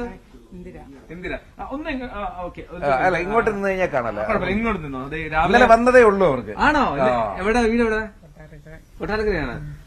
അതിനോട് കുക്കിങ്ങിന് ഹെൽപ്പ് ചെയ്യാറിയാണോ? അദ്ദേഹം വർഷങ്ങളോളം മുംബൈയിൽ എഞ്ചിനീയർ ഒക്കെ ആയിട്ടൊക്കെ ഇരുന്ന ഒരു മനുഷ്യൻ. ഞാൻ രാവിലെ വന്നപ്പോ കണ്ടൊരു ചിരിക്കുന്ന മുഖമായിരുന്നു. അല്ലേ? വീട് എവിടെയാണ്? കൊട്ടാരക്കര.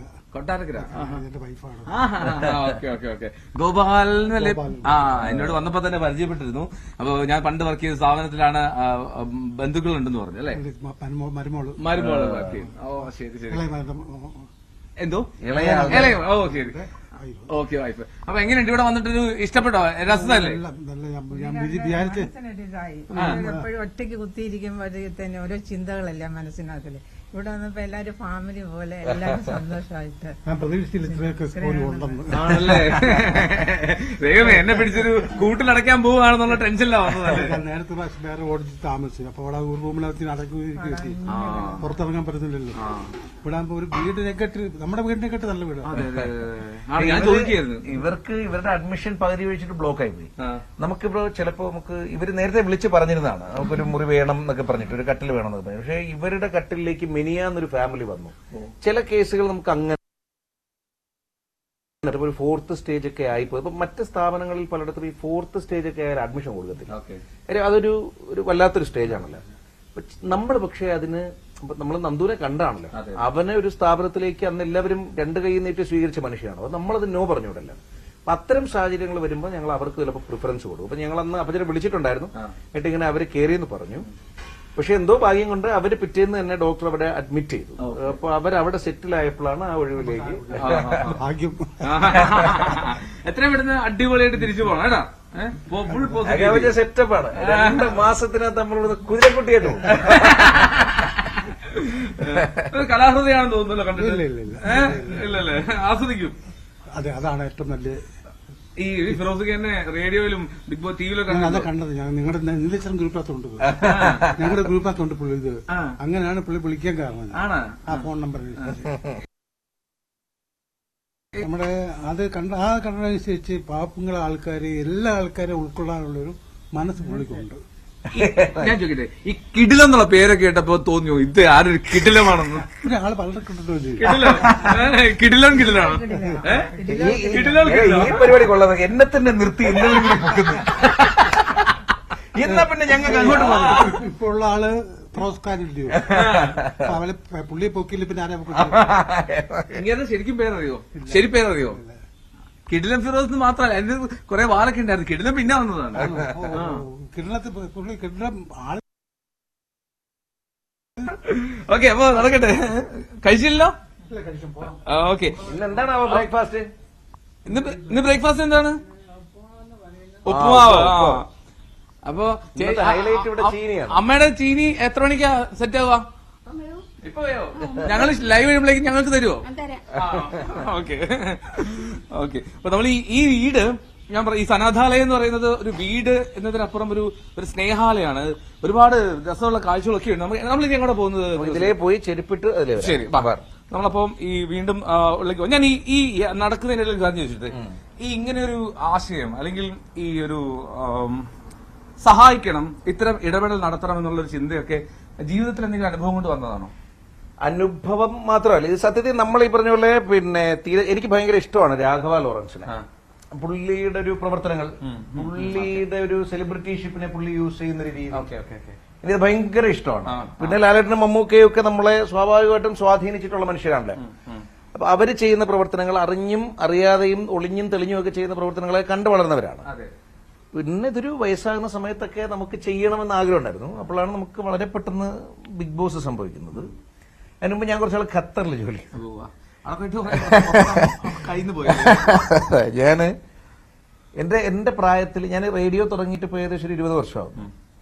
ഞാൻ ഏഷ്യനെറ്റിൽ അസിസ്റ്റന്റ് ഡയറക്ടറായിട്ടാണ് തുടങ്ങിയത്. അസിസ്റ്റന്റ് പ്രൊഡ്യൂസറായിട്ട് ഞങ്ങൾ ചെയ്ത പരിപാടിയാണ് ബ്ലഫ് മാസ്റ്റേഴ്സ് ഒക്കെ. പിന്നെ പിഷാരടിയുടെ ഒക്കെ കൂടെ ആയിരുന്നു ഞങ്ങൾ. ഹരി പി നായരായിരുന്നു എന്റെ ചീഫ്. ഷംനാഥ് പുതുശ്ശേരിയാണ് എന്നെ കൊണ്ടുവരുന്നത്. പിന്നെ ഇമ്പിച്ചി ബാബു സാറിന്റെ മകൻ മുസ്താഖ് സാറൊക്കെ നമ്മുടെ ഗുരുസ്ഥാനീയരാണ്. അപ്പൊ അവരുടെ കൂടെ ആയിരുന്നു, ആ കളത്തിലായിരുന്നു തുടങ്ങിയത്. അവിടുന്ന് ഇവിടെ FM ഇൻഡസ്ട്രി വരുമ്പോൾ റിലയൻസിന്റെ ബിഗ് FM ഈ പറഞ്ഞ പോലെ ഇവിടെ ഇൻവെസ്റ്റ് ചെയ്യുന്നു. ഇവര് രമേശ് പിഷാരടിയെ ഇന്റർവ്യൂ ചെയ്യാനായിട്ട് വരുന്നു. അവിടെ വെച്ചിട്ടാണ് ഇവർ എന്നെ നോട്ട് ചെയ്യുന്നതും എന്നെ ജോലിക്കെടുക്കുന്നത്. അപ്പൊ അത് വളരെ പെട്ടെന്ന് എന്തൊക്കെയോ ദൈവാനുഗ്രഹം കൊണ്ടോ അല്ലെങ്കിൽ ഇവരുടെയൊക്കെ ഒരു ഇഷ്ടം നേടാനായതുകൊണ്ടോ ഒക്കെ എനിക്ക് എന്തോ ഒരു പെട്ടെന്ന് എനിക്ക് ഒരു സ്ഥാനം കിട്ടി. എന്റെ ഒരു സ്പേസ് ഉണ്ടായി.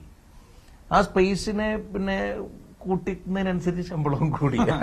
സമയത്ത് നല്ല പേ ഉണ്ടായിരുന്നു ആ ടൈമിൽ. ഞാൻ എന്റെ ഒരു 28ാമത്തെ വയസ്സിൽ ദുബായിക്ക് ചാടി വിടുന്നു. വേറൊരു റേഡിയോ സ്റ്റേഷൻ ദുബായിൽ എസ്റ്റാബ്ലിഷ് ചെയ്യാനായിട്ട്. അത് വളരെ വിജയമായി. അപ്പൊ ആ പ്രായത്തിൽ എനിക്ക് ഭയങ്കര ഒരു കോൺഫിഡൻസ് സാധനങ്ങളൊക്കെ വന്നു. ഇപ്പൊ പുറത്തു പറയാൻ മടിക്കുന്നൊരു വലിയ തുകയായി അന്നത്തെ എന്റെ ശമ്പളം. ജീവിതത്തിന്റെ ഒരു ഘട്ടത്തിൽ ഞാൻ ഈ പൈസയൊക്കെ എന്ത് ചെയ്യട്ടെ എന്നൊക്കെ ഞാൻ ആലോചിച്ചു. നല്ല കാശ്, നമുക്ക് കാശ് വന്നപ്പോ നമ്മൾ റെസ്ട്രിക്ട് ചെയ്താലും കാശ് വന്നോണ്ടിരിക്കുമല്ലോ. പ്രവാസികൾക്ക് ഭയങ്കര ബുദ്ധിമുട്ടൊക്കെ ആണെങ്കിലും പ്രവാസത്തിന് ഒരു വലിയ ഗുണമുള്ളത് പെട്ടെന്ന് സമയം പോകും. ഒരു മാസം പെട്ടെന്ന് തീരെയാണ്. അപ്പൊ ഓരോ മാസവും കുറെ ഏറെ പണം. ഞാനിതെല്ലാം കൂടി സൂക്ഷിച്ചു വെച്ചിട്ട് എനിക്ക് ഖത്തർ പോലത്തെ ഒരു വെർജിൻ മാർക്കറ്റിൽ സ്വന്തമായിട്ട് റേഡിയോ തുടങ്ങണം എന്ന ഒരു ആഗ്രഹം തോന്നി. അപ്പൊ ഞാൻ ആ കരുതി വെച്ച മുഴുവൻ പണം, എന്റെ മുഴുവൻ സമ്പാദ്യവും എടുത്തിട്ടാണ് ഞാൻ ഖത്തറിൽ റേഡിയോ തുടങ്ങാൻ പോകുന്നത്. അത് നല്ല ഉഗ്രനായിട്ട് പാളി. നല്ല ഉഗ്രനായിട്ട് പാളി. പിന്നെ ഈ പണത്തിന്റെ ഒരു പ്രസൻസ് അല്ലെങ്കിൽ ആ പണം ഉണ്ടായിരുന്നിടത്തുനിന്ന് ഞാൻ വളരെ പെട്ടെന്ന് പണമില്ലാത്തൊരവസ്ഥയിലെത്തി. പണമില്ലാതാകുമ്പോൾ നമ്മുടെ കൂടെ ആരുണ്ടാവില്ല എന്നുള്ളത് കണ്ടെത്തി. നമുക്ക് എങ്ങനെയായിരിക്കും നമ്മുടെ അവസ്ഥ എന്നുള്ളത് കണ്ടെത്തി. രോഗം വന്നു ഒക്കെ ആയിട്ട് മൊത്തത്തിലൊരു ഇല്ലായ്മ. അപ്പൊ അന്ന് മുതൽ ഇങ്ങോട്ടേക്ക് പിന്നെ എനിക്ക് മക്കളെ വളർത്താനുള്ളൊരു തുകയ്ക്ക് അപ്പുറത്തേക്ക് ഞാൻ കൂട്ടിവെക്കാറില്ല. അതിലർത്ഥമില്ല എന്നുള്ളതാണ്. അപ്പൊ ഈ സ്ഥാപനത്തിൽ നമ്മൾ ലൈഫിൽ കാണുന്നത് അങ്ങനെയാണ്. നമ്മൾ ഒരുപാട് കാശ് അക്കൗണ്ടിൽ സൂക്ഷിച്ച് വെക്കുന്നതും കൊണ്ട് പ്രത്യേകിച്ച് കാര്യമൊന്നുമില്ല. ഇന്നത്തെ കാര്യം നടക്കുക എന്നുള്ളതാണ് ഈ സ്ഥാപനത്തിന്റെയും പോളിസിയാണ്. നമ്മുടെ ബാങ്ക് അക്കൗണ്ടിൽ വരെ പൈസയൊന്നുമില്ല. ഇന്നത്തെ കാര്യത്തിനകത്ത് മുടക്കം വരില്ല. വളരെ ഗംഭീരമായിട്ട് അത് നടക്കും. അനുഭവം അതാണ്. അതായത് ഞാനുണ്ടാക്കിയ പൈസ മുഴുവൻ അമ്മാതിരി പോയി. അന്ന് മുതൽ ഇന്ന് വരെ പിന്നീട് ഈ പറഞ്ഞ പോലെ ഞാൻ എന്റെ ബാങ്ക് അക്കൗണ്ട് ഒരു ഫിക്സഡ് ഇങ്ങനെ ഇടുന്ന, എനിക്ക് ഫിക്സഡ് അക്കൗണ്ട് ഒന്നുമില്ല. പിന്നെ പ്രത്യേകിച്ചൊരു സമ്പാദ്യമോ നീക്കിയിരിപ്പോ അങ്ങനെയൊന്നുമില്ല. പിള്ളേരുടെ സ്കൂൾ ഫീസ് അടയ്ക്കാൻ പറ്റണം. അത് ഇവിടെ നിന്ന് ഇവര് തന്നെ ഓർമ്മിക്കും. പിള്ളേരുടെ ഫീസ് അടയ്ക്കാനുള്ളതാണ്, ഈ പൈസ എടുത്ത് ഇങ്ങനെ ഇട്ട് കളിക്കരുത്, അല്ലെ വാപ്പ ചെവിക്ക് പിടിച്ചോളും. നല്ല പേടിയാണല്ലേ നമ്മുടെ ചാക്കോമാഷാണ്. ഇത് നമ്മുടെ ഒരു സൈക്കോളജി കൗൺസിലിംഗ് സെന്റർ ആണ്. ഇവിടെ നമുക്ക് ഈ നേരത്തെ ഞാൻ പറഞ്ഞതുപോലെയുള്ള ഇൻസിഡൻസ് ഉണ്ടാവുമല്ലോ. അപ്പൊ ആ പ്രശ്നത്തിനെ അതിജീവിക്കാനും അപ്പം നമ്മൾ ഈ അസുഖത്തിന് ഫൈറ്റർക്കല്ല ഒരുപാട് പ്രശ്നം, ഫൈറ്ററേക്കാൾ അവരുടെ ഫാമിലിക്കാണ് പ്രശ്നം. കൂട് എന്നാണ് ഈ കോൺസെപ്റ്റിന്റെ പേര്. നമുക്ക് സുമിയുടെ നേതൃത്വത്തിൽ ഇവിടെ ഒരു 5 സൈക്കോളജി കൗൺസിലേഴ്സ് ഉണ്ട്. സുമിയും ഈ പറഞ്ഞ പോലെ പ്രാക്ടീസ് ചെയ്യുന്ന ആളാണ്. അപ്പൊ അവര് വോളണ്ടിയറി ആയിട്ടാണ് ഇവിടെ ഈ സർവീസ് കൊടുക്കുന്നത്. ഇതിന്റെ ഒരു പ്ലസ് എന്ന് പറയുന്നത് നമുക്ക് പലപ്പോഴും നമ്മൾ കരുതും ഇവരിത് ഈസി അല്ലേ, ഇത് അസുഖം വരുന്നു, അസുഖം കഴിയുന്നു, പോകുന്നു എന്നുള്ളതാണെന്ന്. പക്ഷെ അങ്ങനെ അല്ല. ഇവരുടെ അസുഖം വന്നു പോയി കഴിഞ്ഞാൽ ഈ അസുഖം ബാധിച്ച ആളെ ഒരു പരിധി വരെ ബാധിക്കും. സ്വാഭാവികം, നമുക്ക് അസുഖം വരുമ്പോൾ സ്വാഭാവികമായിട്ട് ക്യാൻസർ പോലത്തെ അസുഖം വരുമ്പോൾ നമ്മളെ ബാധിക്കും. പക്ഷെ അതിനേക്കാൾ ബാധിക്കുന്നത് ഞങ്ങൾ കണ്ടിട്ടുള്ള അനുസരിച്ച് ഈ ഫാമിലിയാണ്. ചിലർ നേരത്തെ പറഞ്ഞ പോലെ വിട്ടുപോകും, ചിലർ ഇവിടെ കൊണ്ടുവന്ന് ആക്കിയിട്ട് ഞങ്ങളെ ഏൽപ്പിച്ചിട്ട് പോവും, ചിലർ ഈ പറഞ്ഞ പോലെ കൂടെ തന്നെ നിൽക്കും, പോകത്തില്ല. പക്ഷെ അവരനുഭവിക്കുന്ന ഒരു മെന്റൽ ട്രോമ ഉണ്ട്. അത് നമ്മൾ പ്രതീക്ഷിക്കുന്നതിന്റെയൊക്കെ ഒരുപാട് മുകളിലാണ്. അവർക്കായിട്ട് സത്യത്തിൽ ഈ പറഞ്ഞ ഒരു സർക്കാർ സംവിധാനത്തിലുള്ള ഒരു കൂടുതൽ ഫോക്കസോ കാര്യങ്ങളോ അങ്ങനെയൊന്നുമില്ല. സർക്കാർ ചെയ്യുന്നുണ്ട്, പക്ഷെ അവർ കൂടുതലായിട്ട് ഫോക്കസ് ചെയ്യില്ല. ഈ അസുഖമുള്ളവരെയല്ലേ ഫോക്കസ് ചെയ്യാം. അപ്പൊ ഞങ്ങൾ ഇവരെയും ഫോക്കസ് ചെയ്യുന്നുണ്ട്, ഈ പോരാളികളെയും അവരുടെ കൂട്ടാളികളെയും. ആക്ച്വലി ഈ പ്രോജക്റ്റ് ഈ കൂട്ടാളികൾക്കായിട്ടുള്ള ഒരു പ്രോജക്റ്റാണ്. അപ്പൊ അവർക്ക് വരാം, അവരുടെ പുസ്തക വായന കാര്യങ്ങൾ, സാധനങ്ങൾ, അവരുടെ റിലാക്സ് സംഗതികൾ മാത്രമല്ല, അവർക്ക് കൗൺസിലിംഗ് നമ്മളിവിടെ ഫ്രീ ആയിട്ട് കൊടുക്കും. അത് ഞാൻ പറയാൻ വിട്ടു, ആ ഗേറ്റിനിപ്പുറത്തേക്ക് സകലതും ഫ്രീ ആണ്. 1 രൂപ പോലും ഒളിഞ്ഞോ തെളിഞ്ഞോ ഡൊണേഷനായോ അല്ലാണ്ടോ അഡ്മിഷൻ ഫീസായോ ദിവസത്തുകയായിട്ടോ ഒന്നും മേടിക്കില്ല. അവർക്ക് അങ്ങോട്ട് നമുക്ക് എന്ത് കൊടുക്കാൻ പറ്റും എന്നത് മാത്രമേ ഞങ്ങൾ ഈ പറഞ്ഞ പോലെ ശ്രമിക്കാറുള്ളൂ. ഒരുപാട് ഈ പറഞ്ഞ 10,000 കൊടുക്കാനില്ല, എന്നാലും അവരുടെ ഓട്ടോ ചാർജോ അങ്ങനെ എന്തെങ്കിലും ഒന്ന് അവർക്ക് കൊടുക്കുക എന്നുള്ള നമ്മൾ ചെയ്യും. ശരി. അപ്പൊ ഫിറോസ്ക്ക് നമ്മൾ ഈ സനാഥാലയത്തിലെ കാഴ്ചകള്, ഫിറോസ്ക്ക് അതിന്റെ വിശേഷങ്ങളൊക്കെ ഇനിയും കുറച്ച് അറിയാനുണ്ട്. പക്ഷേ ചെറിയൊരു ബ്രേക്ക് വേണേ, വേണമല്ലോ, നിങ്ങൾക്കും വേണ്ടേന്ന്. ഞങ്ങൾക്കും വേണ്ടേ. അപ്പോ മോർണിംഗ് വൈബ്സ് വേഗം തിരികെ എത്താം. ഫിറോസൊക്കെ കൂടെയുണ്ട്. കിടിലം വർത്തമാനം മാത്രമല്ലല്ലോ, കിടിലം കാഴ്ച അനുഭവങ്ങൾ കൂടിയാണ്. അപ്പൊ അതുകൊണ്ട് മോർണിംഗ് വൈബ്സിലേക്ക് വേഗം മടങ്ങി എത്തണം. ഒരു ചെറിയ ചിന്ന ബ്രേക്ക്.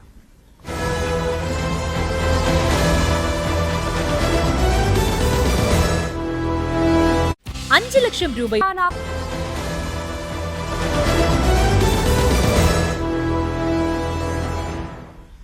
വീണ്ടും സ്വാഗതം മോർണിംഗ് വൈബ്സിലേക്ക്. മോർണിംഗ് വൈബ്സ് രാവിലെ പോസിറ്റിവിറ്റി നേടുമ്പോൾ ഇതിനും അപ്പുറമുള്ള ഒരു പോസിറ്റീവ് ഇടമുണ്ടോ എന്നുള്ള സംശയമാണ്. അപ്പോ ഫിറോസിക്ക, ഇതെന്താണ്, തികയാത്തവർക്ക് എടുക്കാം, തികയുന്നവർക്ക് നൽകാം. അതായത് നമ്മുടെ പണവുമായിട്ടുള്ള ബന്ധമാണിത്. നമ്മുടെ സ്ഥാപനത്തിന്റെ പണവുമായിട്ടുള്ള ബന്ധമാണ്. നമ്മുടെ കയ്യിൽ പൈസ ഇല്ല എങ്കിൽ, അതിനിപ്പോ ഈ അസുഖം ഉണ്ടാവണമെന്നൊന്നുമില്ല, നിങ്ങൾ ബസ് സ്റ്റോപ്പിൽ നിൽക്കുകയാണ്, നിങ്ങൾക്ക് വണ്ടിക്കൂലിക്ക് പൈസ ഇല്ല എങ്കിൽ ഇവിടെ വരാം. ഈ ഒരു ഉരുളിയുണ്ട്, നമ്മുടെ അക്ഷയപാത്രമാണ്. ഇതിനകത്ത് ഈ കാണുന്ന പൈസയൊക്കെ ഇത് മുഴുവൻ നമുക്ക് ഈ പറഞ്ഞ നമ്മുടെയൊക്കെ കുഞ്ഞുങ്ങൾ, നമ്മുടെ ഇവരുടെ പ്രവർത്തകരുടെ, ഇവിടത്തെ ഇൻമേറ്റ്സിന്റെ, ഞങ്ങളുടെ, എന്റെ, സുമിയുടെ, മറ്റു ബിഗ് ഫ്രണ്ട്സിന്റെ പ്രവർത്തകരുടെ ഒക്കെ കൊച്ചു മക്കളുടെ പിഗ്ഗി ബാങ്കിലെ പൈസയാണ് ഈ കൊണ്ടുവന്നിട്ട് ഇത് ഏറ്റവും ആദ്യം ഇട്ടത് തന്നെ ഈ ചൈൽഡ് ലൈനിന്റെ പ്രവർത്തകനായിട്ടുള്ള ഒരു ജോബിയുണ്ട്, നമ്മുടെ അടുത്ത സുഹൃത്താണ്, നമ്മുടെ വലിയൊരു വെൽവിഷറാണ്. അപ്പൊ അദ്ദേഹത്തിന്റെ മകനാണ് ആദ്യമായിട്ട് ഇത് കൊണ്ടുവന്നിട്ട് ഇട്ടത്. ഇപ്പൊ ഏറ്റവും അവസാനം അമ്മലു എന്ന് പറഞ്ഞിട്ട് നമ്മുടെ ഒരു പ്രവർത്തകയുണ്ട്, അമലുവിന്റെ മകളാണ് ഏറ്റവും ഒടുവിലത്തെ പിഗ്ഗി ബാങ്ക് ഇട്ടത്. ഈ പൈസ ഇവർക്ക് യൂസ് ചെയ്യുന്നത് ഓട്ടോ ചാർജ്, ചിലപ്പോൾ ഫ്രൂട്ട്സ് മേടിക്കേണ്ടി വരും. ഇവർക്ക് ഈ ഫ്രൂട്ട്സ് എല്ലാം പുഴുങ്ങിയേ കഴിക്കാൻ പറ്റുള്ളൂ, പുറത്തു നിന്നുള്ള ഫുഡ് ഇങ്ങോട്ട് കയറാൻ പറ്റില്ല. അപ്പൊ ഇവർക്ക് എന്തെങ്കിലും സ്പെഷ്യൽ കഴിക്കണമെന്നൊക്കെ തോന്നിയാൽ ഇവർ ഈ പറഞ്ഞ പോലെ ഇതിന് ഏറ്റവും ഇതൊരു 2,000-3,000 രൂപയൊക്കെ ചില്ലറ തൊട്ട് കാണത്തുള്ളൂ. ഇതിന് ഏറ്റവും കൂടുതലായിട്ട് വിനിയോഗിച്ചിട്ടുള്ള ഒരു കുട്ടി സൈക്കിൾ മേടിക്കാൻ പറ്റുന്നത് 1,500 രൂപ ലെവലിൽ. അന്ന് എനിക്ക് ഓർമ്മയുണ്ട്, ഞങ്ങൾ ഈ പറഞ്ഞ പോലെ ചില്ലറ ഇരുന്ന് എണ്ണി 1,500 രൂപയുടെ കോയിൻ കൊണ്ടുപോയിട്ട് കൊടുത്തു. പക്ഷെ അങ്ങനെ അല്ല, നമുക്ക് ഇത് വാങ്ങിക്കാനൊക്കെ പറ്റുമായിരുന്നു. ആ മോന് ഇതിൽ നിന്ന് തന്നെ മേടിക്കണമായിരുന്നു. അപ്പൊ ഇതാണ് പണവുമായിട്ടുള്ള ബന്ധം. ഇനി എന്റെ പൈസ ഉണ്ടെങ്കിൽ നമുക്ക് ഇതിനകത്ത് ഇടാം. അതിനും ഒരു റെസ്ട്രിക്ഷൻ ഉണ്ട്. നിങ്ങളുടെ ഈ 1000-10,000 ഒന്നും ഇതിനകത്ത് സ്വീകരിക്കില്ല.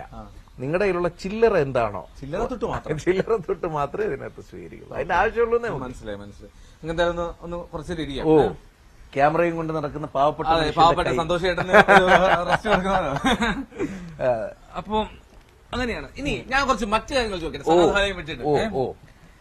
സനാഥാലയത്തിന്റെ തുടക്കവും കഥയൊക്കെ പറഞ്ഞു. ഈ ജയിലിൽ കിടന്നിട്ടില്ലേ കുറച്ചാള് എന്നൊക്കെ, ലഹരിക്കെതിരെയുള്ള ജയിലിൽ കിടത്താണോ ചോദിക്കുന്നത്?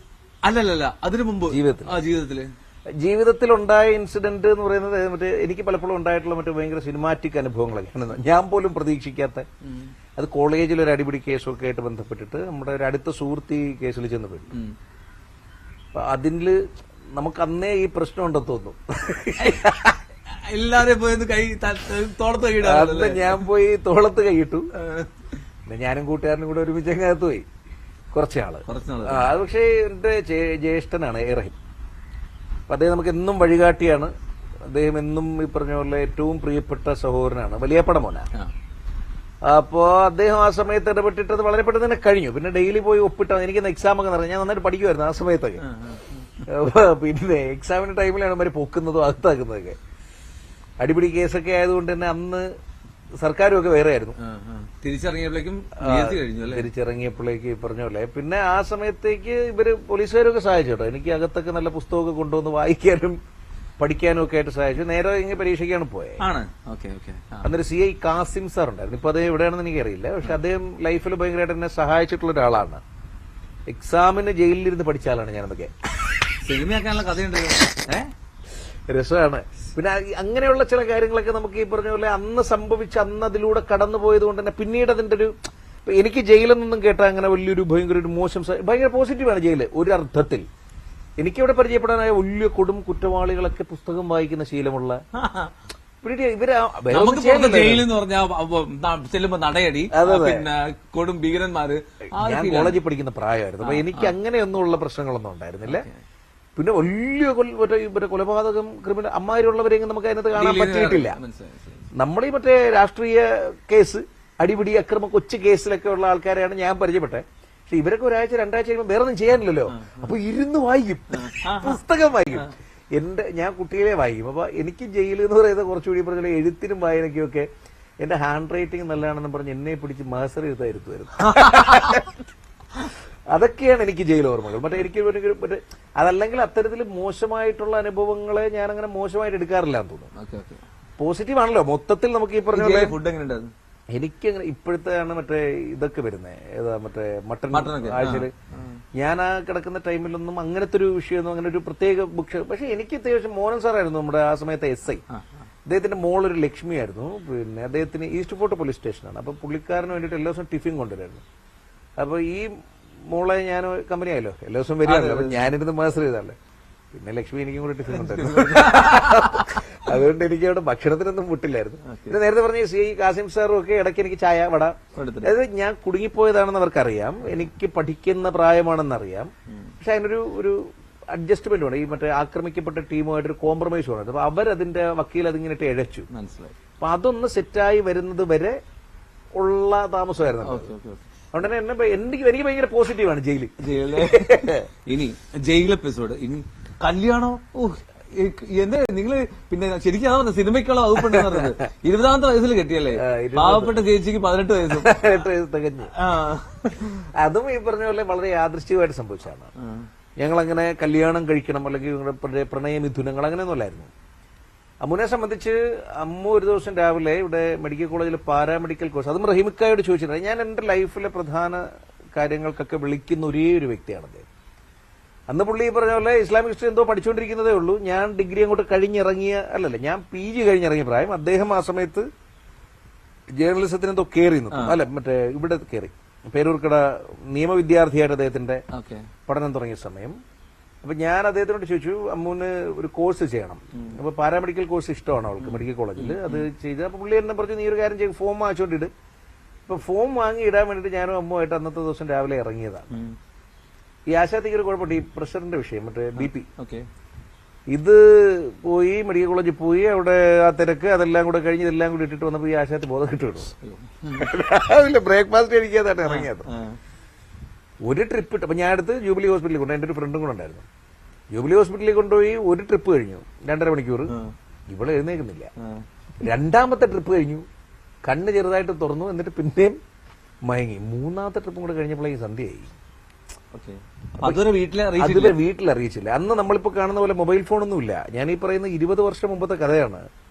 അന്ന് എനിക്ക് ഓർമ്മയുണ്ട്, ഈ ബേക്കറി ജംഗ്ഷനിലൊക്കെ നിരയായിട്ട് ടെലിഫോൺ ബൂത്തുകളാണ്. മഞ്ഞയിൽ ചുവപ്പ് നിറത്തിൽ ISD STD എന്നൊക്കെ എഴുതി, അതാണ് PCO നിരയായിട്ടുണ്ട് ആ ബേക്കറി ജംഗ്ഷന്റെ. ഇപ്പോഴത്തെ ആ ഫ്ലൈ ഓവർ ഒന്നും അന്നില്ലല്ലോ.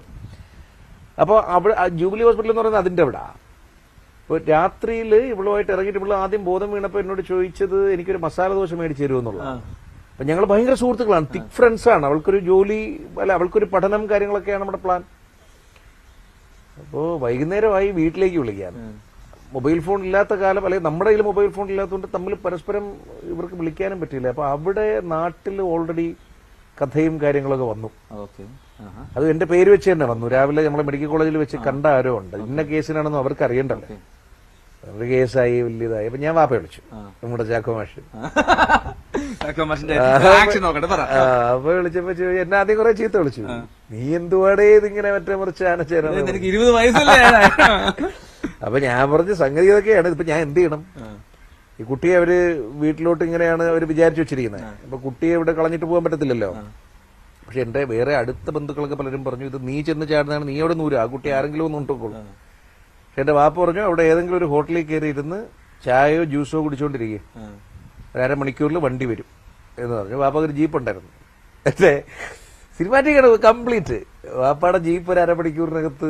നമ്മൾ ആ സമയത്ത് ഒരു റെസ്റ്റോറന്റ് ഉണ്ടായിരുന്നു, അൽമിന റെസ്റ്റോറന്റ് എന്നാണ് പേര്. പിന്നെ പാളയം യൂണിവേഴ്സിറ്റി കോളേജിന്റെ സൈഡിൽ, നമ്മുടെ കണ്ണിമറ മാർക്കറ്റിന്റെ ഓപ്പോസിറ്റ്. ഇപ്പോൾ ഒരു വെജിറ്റേറിയൻ റെസ്റ്റോറന്റ് ആണ് അവിടെ. അവിടെ ഞങ്ങൾ കയറി രാത്രിയിൽ ഓരോ ഓറഞ്ച് ജ്യൂസും കുടിച്ചുകൊണ്ടിരുന്നു. ആ സമയത്ത് വാപ്പയുടെ ജീപ്പ് വന്നു, അതിനകത്ത് കയറി അങ്ങ് വന്നു. അപ്പൊ നമ്മൾ വിചാരിക്കും ശരി 20-ാം വയസ്സിൽ കല്യാണം കഴിച്ചില്ലേ. അങ്ങനല്ല സംഭവിച്ചേ. വാപ്പ നേരെ അവിടെ വീട്ടിൽ കൊണ്ടുചെന്നു, എന്റെ വീട്ടിൽ കൊണ്ടുചെന്നു. എന്നിട്ട് എന്റെ ബാഗൊക്കെ വാപ്പ ഓൾറെഡി പാക്ക് ചെയ്ത് വെച്ചു. ഞാൻ വീട്ടിലെത്തിയ സമയത്ത് എന്നിട്ട് എന്റെ മുറിയിൽ ഇവളെ കയറ്റി, എന്നിട്ട് എന്നെ വീട്ടിൽ നിന്ന് ഇറക്കി വിട്ടു. എന്നിട്ട് വാപ്പ എന്നോട് പറഞ്ഞു, ഇപ്പൊ ചിലപ്പോ കണ്ടോണ്ടിരിപ്പുണ്ടോ, വാപ്പ എന്നോട് പറഞ്ഞു, മാസം 3000 രൂപ വെച്ചിട്ട് തരികയാണ് എങ്കിൽ വീട്ടിൽ കയറാം. അടിപൊളി. അന്ന് 3000 എന്നൊക്കെ പറഞ്ഞിട്ടല്ലോ. അന്ന് ഞാൻ ഈ പറഞ്ഞ പോലെ ട്യൂട്ടോറിയൽ പഠിപ്പിക്കാൻ പോവാ. പാരലൽ കോളേജിലെ അധ്യയനം, അത്യാവശ്യം അല്പസ്വല്പം സ്റ്റേജ് പരിപാടികൾ, സുരാജ് ഏട്ടന്റെ കൂടെയൊക്കെ സഹായിയായിട്ടൊക്കെ പോകും. അങ്ങനെ കിട്ടുന്ന ഒരു 500 രൂപയൊക്കെ ഞങ്ങൾക്കൊക്കെ അന്ന് ഭയങ്കര സംഗതിയാണ്. അന്ന് 3000 രൂപ വാപ്പ ലക്ഷ്യം തന്നു. 3000 രൂപ മാസം കണ്ടെത്തണം ഇവളെ നോക്കാൻ. അപ്പോഴാണ് എനിക്ക് ഇതിന്റെ സീരിയസ്നെസ് പറയുന്നത്. ഞാൻ മറ്റേ ഒരു പെൺകുട്ടിയെ വിളിച്ച് വീട്ടിൽ കൊണ്ടുവന്നു, ഇവളെ നോക്കാൻ ഞാൻ തന്നെ പൈസ കണ്ടെത്തട്ടെ. വാപ്പ ഒരു പൈസയും തരില്ല എന്ന് പറയുന്നു. അപ്പൊ ഞാൻ പെട്ടു. എനിക്കൊരു അനിയനും കൂടെ ഉണ്ടല്ലോ. അങ്ങനെ പിന്നെ പക്ഷെ അതൊരു വലിയ മോട്ടോ ആയിരുന്നു. ഈ പറഞ്ഞ ഒരു മാസം 3000 രൂപ ഉണ്ടാക്കണമെന്നുള്ളത് എന്റെ 20-ാമത്തെ വയസ്സിൽ എനിക്കൊരു ലക്ഷ്യമായിട്ട് തരികയാണ്. അങ്ങനെയാണ് ഈ അറിയാവുന്ന ജോലികൾ മുഴുവൻ ചെയ്യുന്നത്. ഈ ഏത് ജോലി ചെയ്യാൻ നമുക്ക് മടിയില്ല, ഏത് ജോലിയും ചെയ്യുകയും ചെയ്യും. ഇപ്പം ഇന്നത് ചെയ്യണം അല്ലെങ്കിൽ ഇന്നത് ചെയ്തുകൂടാ അങ്ങനെയൊന്നുമില്ല. ഏത് ജോലിയും ചെയ്യാനുള്ളൊരു മനസ്സ് തന്നത് വാപ്പാടെ ഡിമാൻഡായിരുന്നു. പിന്നെ ഈ മാസം 3000 എന്ന ടാർഗറ്റായിട്ട് ഇങ്ങനെ പോയിക്കൊണ്ടിരുന്നു. ഒരു 6 വർഷത്തോളം കഴിഞ്ഞു. 6 വർഷം, അത് എൻ്റെ ഒരു 26 വയസ്സ് ഒക്കെ എത്തുന്ന സമയത്താണ് അപ്പോഴേക്കും മറ്റേ ഒരു സോഷ്യൽ ട്രോമ വരുമല്ലോ. സൊസൈറ്റിയിൽ ഒരു പെൺകുട്ടിയെ, അതും ഞാൻ മതം മാറ്റാൻ സമ്മതിച്ചില്ല. അവള് വളർന്ന മതത്തിൽ തന്നെ അവളുടെ വിശ്വാസത്തിൽ തന്നെ നടക്കണമെന്നുണ്ടായിരുന്നു. അതിനും വാപ്പ സപ്പോർട്ട് ചെയ്തു. വാപ്പ എന്റെ എല്ലാ ചിന്തകളെ സപ്പോർട്ട് ചെയ്തിട്ടുണ്ട്. ഉമ്മ ഒരു ഇച്ചിരി കൺജഷനൊക്കെ പറഞ്ഞെങ്കിലും മതത്തിന്റെ കാര്യത്തിൽ, പക്ഷെ വാപ്പ കട്ടയ്ക്ക് സപ്പോർട്ട് ചെയ്തു. അപ്പോ ഒരു 26 വയസ്സൊക്കെ എത്തിയപ്പോഴേക്ക് അതൊരു വേറൊരു സോഷ്യൽ അതൊരു ചോദ്യം വന്നു തുടങ്ങി. ഈ പെൺകുട്ടി ആര്, അവൾക്ക് എന്താണ് അഡ്രസ്സ് എന്നൊരു. അങ്ങനെയാണ് ഞങ്ങൾ ഈ പറഞ്ഞ പോലെ ഭാര്യാഭർത്താക്കന്മാരെന്നുള്ളൊരു സിസ്റ്റത്തിലേക്ക് വരുന്നത്. നമ്മളിപ്പോഴും അന്നത്തെ സുഹൃത്തുക്കളാണെന്ന് എനിക്ക് തോന്നുന്നു. പറഞ്ഞ പോലെ ഞങ്ങള് 20 വർഷമായി. ഇപ്പൊ ചേച്ചിന്റെ പ്രഷർ കൂടാറുണ്ടോ? ഇല്ല, അങ്ങനെയില്ല. അത് നമ്മളെ സംബന്ധിച്ചില്ല. നിങ്ങളെ കൊണ്ട് പ്രഷർ കൂടാറുണ്ടെന്ന് ഞാൻ ചോദിച്ചത്. എന്നെ അവൾക്ക് കിട്ടുന്നില്ലല്ലോ. ഞാൻ വെളുപ്പിൽ ഇറങ്ങിയല്ലേ, 5 മണിക്ക് ഇറങ്ങിയാ പിന്നെ ഞാൻ ചെന്ന് കയറുമ്പോഴേക്ക് ഈ പറഞ്ഞ 11 മണി, അവള് 2 ഉറക്കം കഴിയും. ഞങ്ങൾ ഒരുമിച്ച് വളർന്നത് കൊണ്ട് തന്നെ അങ്ങോട്ടും ഇങ്ങോട്ടും പരസ്പരം റെസ്പെക്ട് ഉണ്ട്. എന്നെ അറിയാം, ഇന്നത് ചെയ്തുകൊണ്ടിരിക്കുകയായിരിക്കും, എനിക്കും അറിയാം ഇങ്ങനെ ചെയ്തുകൊണ്ടിരിക്കുകയായിരിക്കും. പിന്നെ അവളുടെ ലോകം കുറച്ചുകൂടി പുസ്തകങ്ങൾ, കുറച്ചുകൂടി എഴുത്ത്, അവളുടേതായ ഇഷ്ടങ്ങളൊക്കെ വേറൊരു ഘട്ടമാണ്. അവള് ഭയങ്കര ലൗഡല്ല, കുറച്ചുകൂടി കമൻ ക്വയറ്റ് ആയിട്ടുള്ളൊരു പേഴ്സോണയാണ്. എന്നെ സംബന്ധിച്ച് ഞാൻ കുറച്ച് ലൗഡാണ്. ഇത്തരം ചാരിറ്റി പരിപാടികൾ അവർക്ക് ചെയ്യണ്ട, പക്ഷെ ചെയ്യുന്നതിൽ പ്രശ്നമില്ല, ചെയ്യുന്നതിന് സപ്പോർട്ടുമാണ്. പക്ഷെ അവൾക്ക് ഫ്രണ്ടിൽ വന്ന് ഇതിങ്ങനെ ചെയ്ത് അങ്ങനെ ഇല്ല. അവൾക്കൊരു പുസ്തകം എഴുതണ്ട, പക്ഷെ അവൾ വായിക്കും. അങ്ങനത്തെ ഒരു ക്യാരക്ടറാണ്. കൂടുതലും ഈ പറഞ്ഞ പോലെ വിവാഹം എന്ന കോൺസെപ്റ്റ് നമുക്ക് നേരത്തെ പറഞ്ഞ ജയിലിന്റെ കാര്യം പറഞ്ഞ പോലെയാണ്. നമ്മളൊക്കെ പരിചയിച്ചിട്ടുള്ള ഒരു കല്യാണത്തിന്റെ സെറ്റപ്പൊന്നും അല്ല എന്റെ ഓർമ്മയിലെ കല്യാണം. എന്റെ ഓർമ്മയിലെ കല്യാണം എന്ന് പറയുന്ന ഒരു പെൺകുട്ടിയെ 6 വർഷങ്ങൾ അടുത്തറിഞ്ഞ് അയാളെ പഠിച്ച്, ഞാനാണ് പിന്നെ പഠിപ്പിച്ചൊക്കെ. നമ്മൾ കൊണ്ടുവന്ന് ഭർത്താവാകുന്നതിന് മുമ്പ് തന്നെ നമ്മൾ തന്നെ ടെക്സ്റ്റൈൽസിൽ കൊണ്ടുപോയി തുണി എടുത്തു കൊടുത്ത് അവരുടെ കാര്യങ്ങളൊക്കെ നോക്കുക. അതായത് വാപ്പയാണ് ഇതിന്റെ എല്ലാം പിന്നില്. എന്നെ ഒരു ഇതിനിടയിൽ ഒരു പ്രണയം എന്ന് പറഞ്ഞ സംഭവം മുട്ടിട്ട് എപ്പോഴാണ്? ഇപ്പോഴൊക്കെയാണെന്ന് തോന്നുന്നു. ഞങ്ങളെ സംബന്ധിച്ച് അങ്ങനെ ഒരു ഞങ്ങൾ തീരെ ചെറുതായിരുന്നു. എനിക്ക് ആ സമയത്ത് വേറെ ലൈനൊക്കെ ഉണ്ട്. ഈ കാര്യങ്ങളൊക്കെ നടക്കുമ്പോ അങ്ങനെ നമ്മൾ തമ്മിൽ രഹസ്യങ്ങളൊന്നുമില്ല. മക്കൾ തമ്മിലും ഇല്ലല്ലോ. 2 മക്കളും എന്റെ പഴയ കഥകളൊക്കെ എന്നെ ഞാൻ മറന്നുപോയാലും ഓർമ്മിക്കും. അപ്പൊ ആ സമയത്ത് എനിക്ക് വേറൊരു ഭയങ്കര ലൈനുണ്ട്, ഒരു കിടുകിട്ടിയ ലൈനൊക്കെ ഈ സംഗതിയൊക്കെ നടക്കുന്ന സമയത്ത്. അവളിപ്പോ 3 പ്രസവിച്ച് കുട്ടികളൊക്കെ സെറ്റിലായി. ഇപ്പോഴും ഞങ്ങൾ പക്ഷേ സുഹൃത്തുക്കളാണ്. ഇടയ്ക്കൊക്കെ പറഞ്ഞ പോലെ മെസ്സേജൊക്കെ അയക്കും. വളരെ ഹെൽത്തി ആയിട്ടുള്ള റിലേഷൻഷിപ്പായിട്ട് പോകുന്നു. അപ്പൊ ആ സമയത്ത് ഈ പെൺകൊച്ചിനെ കല്യാണം കഴിക്കാൻ പറ്റാത്തതിന്റെ സങ്കടത്തിലാണ് ഞാനുള്ളത്. ഇത് ഞാൻ വീട്ടിൽ പോയി അവതരിപ്പിച്ച കേസൊക്കെയാണ്, ഈ കുട്ടിയെ കല്യാണം കഴിക്കണമെന്നൊക്കെ. അപ്പോഴാണ് ജീവിതത്തിൽ ഇങ്ങനൊരു മാറ്റം വരുന്നത്. അതുകൊണ്ട് പ്രണയമൊക്കെ ആ കാലഘട്ടത്തിൽ വേറൊരു ലെവലിലായിരുന്നു. പിന്നെ ഞാൻ കോളേജിൽ പഠിക്കുന്ന സമയത്ത് കൂടുതലും ഇന്ത്യ യാത്ര, യൂത്ത് ഫെസ്റ്റിവൽ എന്നൊക്കെ പറയുന്നത് അങ്ങനെ ഒരു സാധാരണ കോളേജ് പ്രണയത്തിനുള്ള സമയം എനിക്ക് കിട്ടിയില്ല. ഓരോ യാത്രകളിൽ ചിലപ്പോൾ ക്രഷ് തോന്നും, ചിലപ്പോൾ ഒരു മറ്റേ നീലാകാശം പച്ചക്കടൽ ആ ടൈപ്പൊക്കെ ആയിരുന്നു ഞങ്ങളുടെയൊക്കെ ജീവിതം. ഞാൻ ജാസിച്ചേട്ടൻ, ബാലുചേട്ടൻ, ബാലഭാസ്കർ, പിന്നെ ഇഷാൻ ദേവ്, അങ്ങനെ ഒരു ടീം ഉണ്ടായിരുന്നു. സൈനോര, ദേവിചന്ദന. ഇപ്പൊ മലയാളത്തിൽ അറിയപ്പെടുന്ന വലിയ താരങ്ങളൊക്കെ അന്ന് ഞങ്ങളുടെ ഒരു കൂട്ടായ്മയായിരുന്നു. ഞങ്ങൾ നിരന്തരം യാത്രയായിരുന്നു. ഇന്ത്യയിലെ ഓരോ സ്റ്റേറ്റിലുള്ള യൂത്ത് ഫെസ്റ്റിവലുകളുമായിട്ടൊക്കെ വന്നിട്ട് ഞാൻ അന്ന് ട്രിവാൻഡ്രം മൈമേഴ്സ് എന്ന് പറഞ്ഞിട്ടൊരു മൈം സമിതിയിൽ അംഗമായിരുന്നു.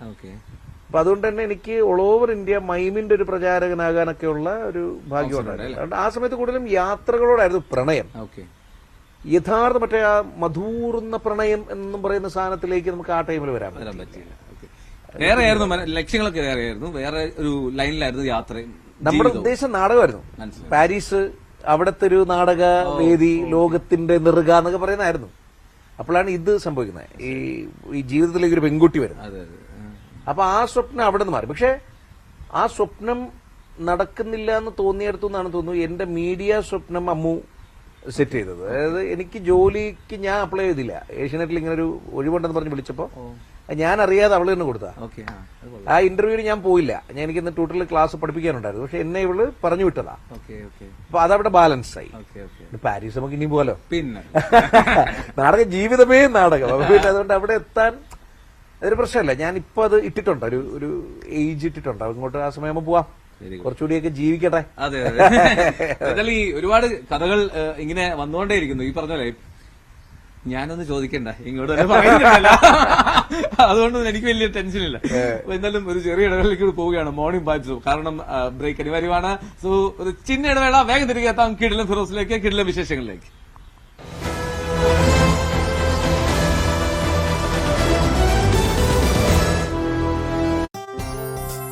യൂത്ത് കോൺഗ്രസ്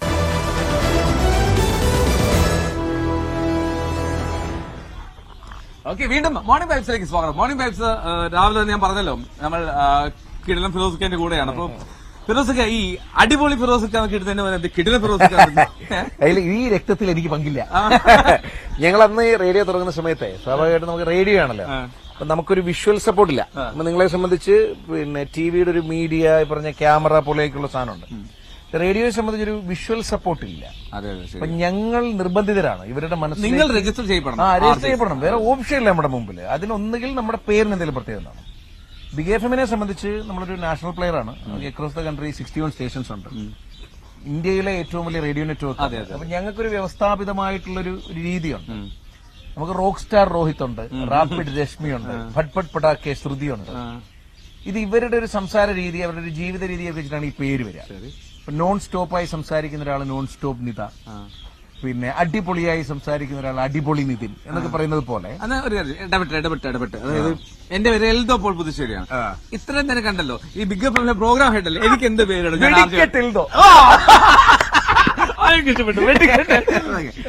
താങ്ങി നല്ലല്ലോ. അതേ സംബന്ധിച്ച് ഭയങ്കര സ്പോണ്ടേനിയസ് ആയിട്ട് സംസാരിക്കുന്നുണ്ടല്ലോ.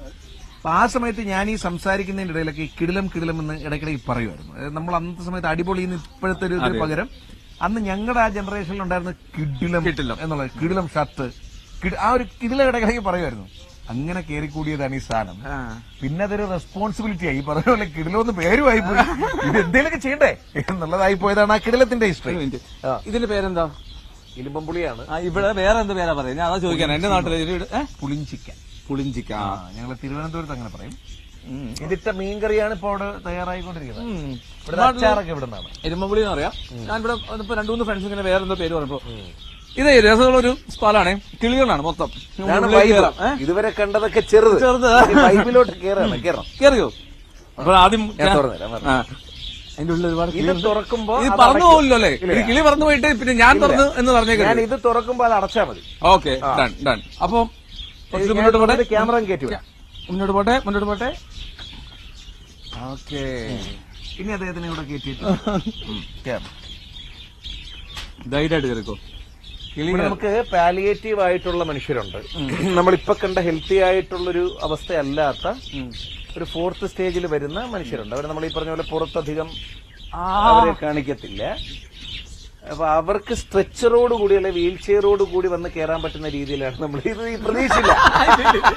ഞാനേ ഇരുമ്പുളി കയ്യിലുണ്ടായിരുന്നു, പക്ഷി ചാടി വരുന്നു. പക്ഷെ അതില്ലേ പോലെ അവന്മാര് വരും കേട്ടോ. ഇവരെല്ലാം ഇവിടെ ജനിച്ച് വളർന്ന ടീമാണ്. താഴെ ഇരിക്കുന്ന കോഴിക്കുഞ്ഞുങ്ങളെ പോലെ ഇരിക്കുന്നത് കുഞ്ഞുങ്ങളാണ്, കൊച്ചുമക്കളാ. അവന്മാര് മറ്റേ കുളത്ത് ഇതിന്ന് ചാടും, കൂട്ടിന്ന് ചാടിയിട്ട് പറക്കാറാകുന്നതിന് തൊട്ടു മുമ്പുള്ള കളിയാണിത്. ഇത് സ്പോൺസർ ചെയ്ത ആരാന്ന് പറഞ്ഞാൽ ഇത് നമ്മുടെ ബിഎഡ് അസോസിയേഷൻ ഉണ്ട്, കേരളത്തിലെ താടിക്കാരുടെ കൂട്ടായ്മ. അവരുടെ സ്നേഹമായിട്ട് അവർ കൊണ്ടുവന്നതാണ്. പിന്നെ ഇവന്മാർക്ക് ഈ പറഞ്ഞ പോലെ മനുഷ്യരോട് വലിയ പേടിയില്ല. ഇവർക്ക് മനുഷ്യരുമായിട്ട് ഭയങ്കര ഇണക്കമാണല്ലോ. വന്ന സമയം മുതലേ പറഞ്ഞ പോലെ ഇവിടെ തന്നെയാണ് എന്നുള്ളത്. ഈ തുളസിയില നവരയിലേക്കാണ് ഇഷ്ടം. സാധാരണ ഈ ഇത് ഓടും, വെറുതെ കൈവച്ചിരുന്ന മതി വരും. ഞാൻ നോക്കി നമ്മുടെ സാധാരണ വീടുകളിൽ ലവ് ബേർഡ്സ് വളർത്തുമ്പോ അതിൽ ഓടുന്നതാണ് നമ്മൾ കൈ വെക്കാൻ പറ്റുന്നത്. ഇത് കയ്യിലൊക്കെ വന്നിരിക്കുന്നത് ഈ ആംബിയൻസിൽ ആദ്യമായിട്ടാണല്ലോ. ഇവർക്ക് ഇത്രയും സ്പേസ് ഉണ്ട്, ഇവരുടെ സേഫാണ്. ഇവരെ ഇവരെ കൂട്ടിലിരിക്കുന്ന ഒരു ഫീൽ ഇവർക്കില്ല. ജനിച്ചു വീണപ്പം പോലെ എന്നത് കടിച്ചു മറിക്കോടെ. ഓക്കെ, ഞാൻ പറയട്ടെ, ഈ സൗണ്ട് നേരത്തെ ഇങ്ങനെ തന്നെയായിരുന്നോ അതോ പിന്നെ ഈ റേഡിയോയിൽ വന്നപ്പോ ഇങ്ങനെ മോഡുലേഷൻ മാറ്റിയിട്ടുണ്ടോ? എനിക്കറിയത്തില്ല. എന്റെ ഭാഷ ഞാൻ മാറ്റിയിട്ടുണ്ട്. ഓക്കെ. ശബ്ദം ഈ പറഞ്ഞ പോലെ ജനറ്റിക് ആയിരിക്കുന്നു. വാപ്പാടെ ശബ്ദം നല്ല ശബ്ദമാണ്, എന്നെക്കാൾ ഗംഭീരമായിട്ടുള്ള ശബ്ദമാണ്. പിന്നെ ഇത് എന്റെ ഭാഷ ഞാൻ മാറ്റിയിട്ടുണ്ട്. ഞാൻ റേഡിയോയിലേക്ക് വരുന്ന സമയത്തൊക്കെ radio is a local medium എന്നുള്ളതാണല്ലോ നമ്മുടെ അണ്ടർസ്റ്റാൻഡിങ്. അതുകൊണ്ട് തന്നെ ഈ കൊളോക്കിയൽ ലാംഗ്വേജ് റേഡിയോയിൽ എപ്പോഴും വർക്കാവും. അപ്പൊ ഞാൻ തുടങ്ങുന്ന സമയത്ത് തനി തിരുവനന്തപുരം എന്റരപ്പി ആ സംഗതി ആയിരുന്നു. പക്ഷെ പിന്നെ എനിക്ക് മനസ്സിലായി ഒരു റേഡിയോ വളരുന്നതിന്റെ കൂടെ എന്റെ കരിയർ ഒരു വേൾഡ് വൈഡ് ഒരു ഇന്റർനാഷണൽ ഫോർമാറ്റിലേക്കൊക്കെ പോയപ്പോ ഞാൻ ദുബായ് റേഡിയോയിൽ വർക്ക് ചെയ്തു. പിന്നെ ഖത്തർ റേഡിയോ, കുവൈറ്റ് റേഡിയോ പോലെയുള്ള സാധനങ്ങൾ. ഇപ്പോഴും ഒരു US റേഡിയോയുടെ ചർച്ച നടക്കുന്നു. ഒരു ന്യൂസിലാൻഡ് റേഡിയോ നമ്മുടെ സുഹൃത്തുക്കൾക്കുണ്ട്. എന്നൊക്കെ പറയുന്ന റേഡിയോയുടെ വളർച്ച കൂടുന്നതിനനുസരിച്ച് എനിക്ക് മനസ്സിലായി നമുക്ക് എവിടെയും ആക്സെപ്റ്റബിൾ ആയിട്ടുള്ള ലാംഗ്വേജ് ഉണ്ടാവും. ഇപ്പൊ റേഡിയോ തിരുവനന്തപുരത്ത് മാത്രം നിൽക്കുന്ന ഒരു സമയത്തായിരിക്കും എനിക്ക് കൊളോക്കിയൽ ലാംഗ്വേജിന്റെ ആവശ്യം വരിക. അതൊരു ഇന്റർനാഷണൽ മൾട്ടിനാഷണൽ സംഗതികളിലേക്ക് പോകുമ്പോൾ അത് മാറണം. അപ്പൊ അതിന് ഞാൻ പർപ്പസ്ഫുള്ളി എന്റെ ഭാഷ മാറ്റിയിട്ടുണ്ട്. പക്ഷെ ശബ്ദം മാറിയിട്ടില്ല. ഭാഷ മാറാൻ ഈ പറഞ്ഞ പോലെ വായിച്ചതിന്റേതായിട്ടുള്ള ഗുണമാണ്. പിന്നെ നമ്മുടെ സുഹൃത്തുക്കൾ ഈ പറഞ്ഞ പോലെ കുറച്ചുകൂടി ഇപ്പം എല്ലാവരും ഉണ്ടല്ലോ.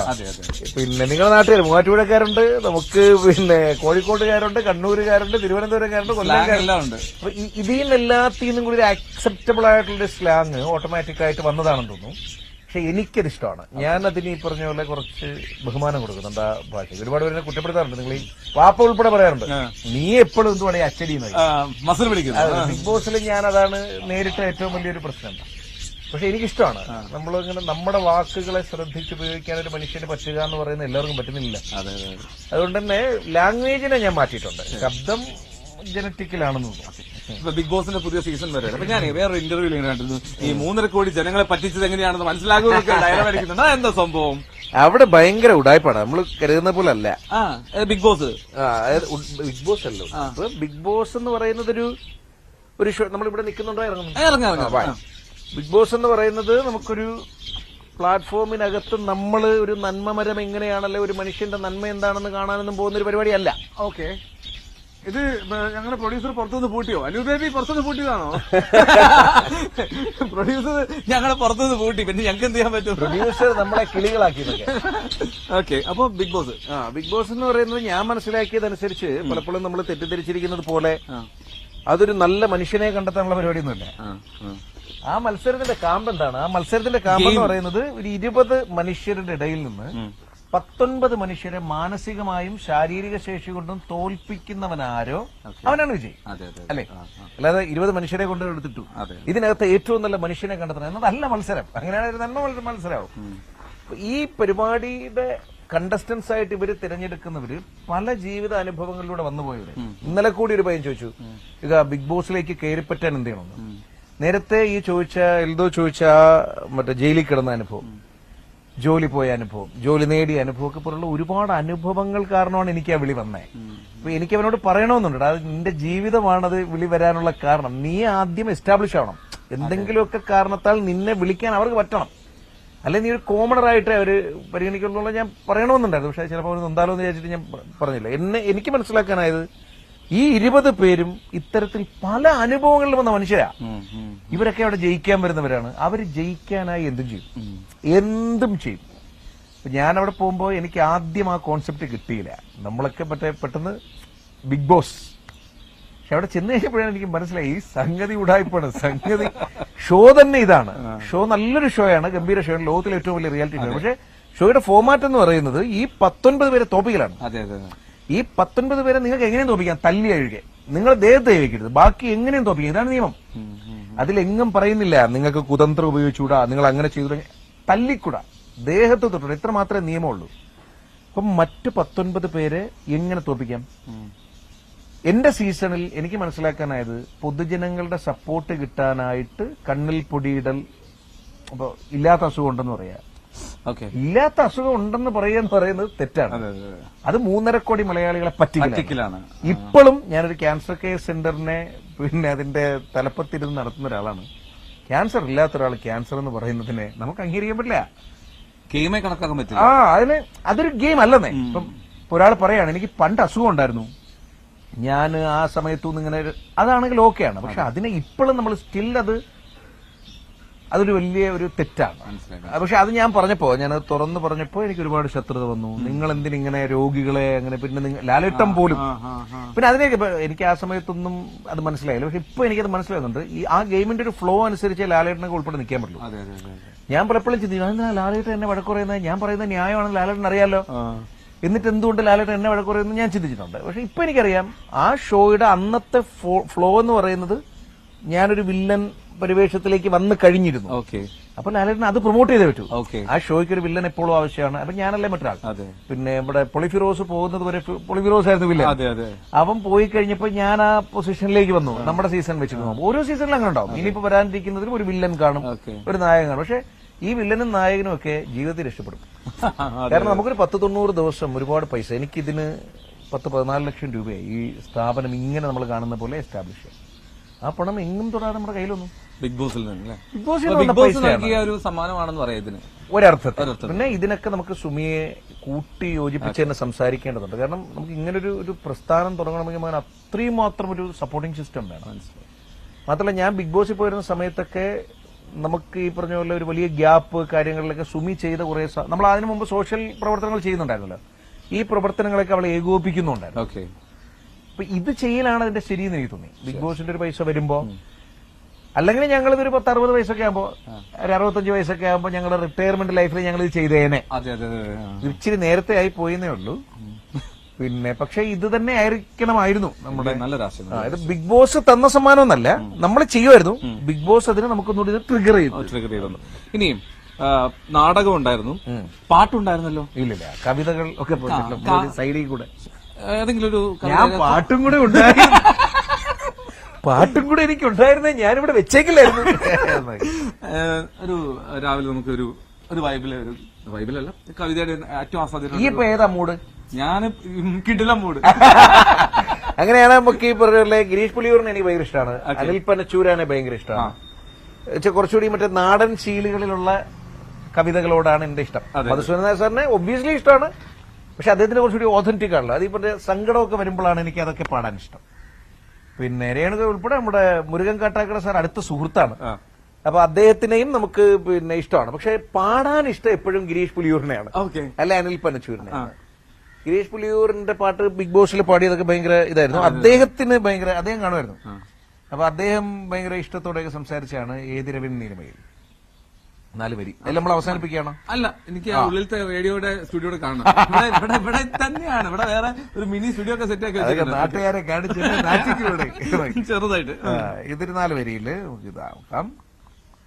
ഏതിരവിൻ നീലിമയിൽ നീറി നിന്നു നീ, ഏതിരുട്ടിൻ കൊടുമുടിയിൽ കുടിയിരുന്നു നീ, വേങ്കുഴലിൽ പാട്ടെരിഞ്ഞ പാതിരാവത്ത് ഒറ്റമുകിൽ പോലെ നിന്നതേതു നിലാവോ, എന്നെ മാത്രം തേടി വന്നതേതു കിനാവോ, ഈ എന്നെ മാത്രം തേടി വന്നതേതു കിനാവോ. അങ്ങനെ പോകും. ഈ സൗണ്ടിന്റെ ഒരു ഗുണം അത് വരുന്നുണ്ട്. കവിത പക്ഷെ എനിക്ക് പറഞ്ഞ പൊതുവേദികളെക്കാൾ കൂടുതൽ ഇഷ്ടം കവിതയാണല്ലോ. അപ്പൊ നമ്മുടെ ചില മൂഡുകൾ വരുമല്ലോ, നമുക്ക് സന്തോഷം വരുമ്പോ, നമുക്ക് സങ്കടം വരുമ്പോഴൊക്കെ നമ്മുടെ ഒരു നമ്മുടെ ഒരു ഹീലിംഗ്, അതിന് പറ്റിയൊരു സാധനമാണ് കവിത. ഈ സനാഥാലയം പോലത്തെ ഒരു സ്ഥാപനമാണ്. അപ്പൊ നമ്മൾ ഈ കണ്ട സന്തോഷത്തിന്റെ പിന്നിൽ മറ്റൊരു സങ്കടത്തിന്റെ വലിയൊരു മുഖമാണ്. പിന്നെ അതിൽ നിന്നൊക്കെ ഒന്ന് പിടിച്ചു നിർത്തുന്ന അതിനകത്ത് കയറി ഇരുന്നാലും പരി അതിനകത്തേക്ക് തന്നെ കയറണം നമുക്ക്.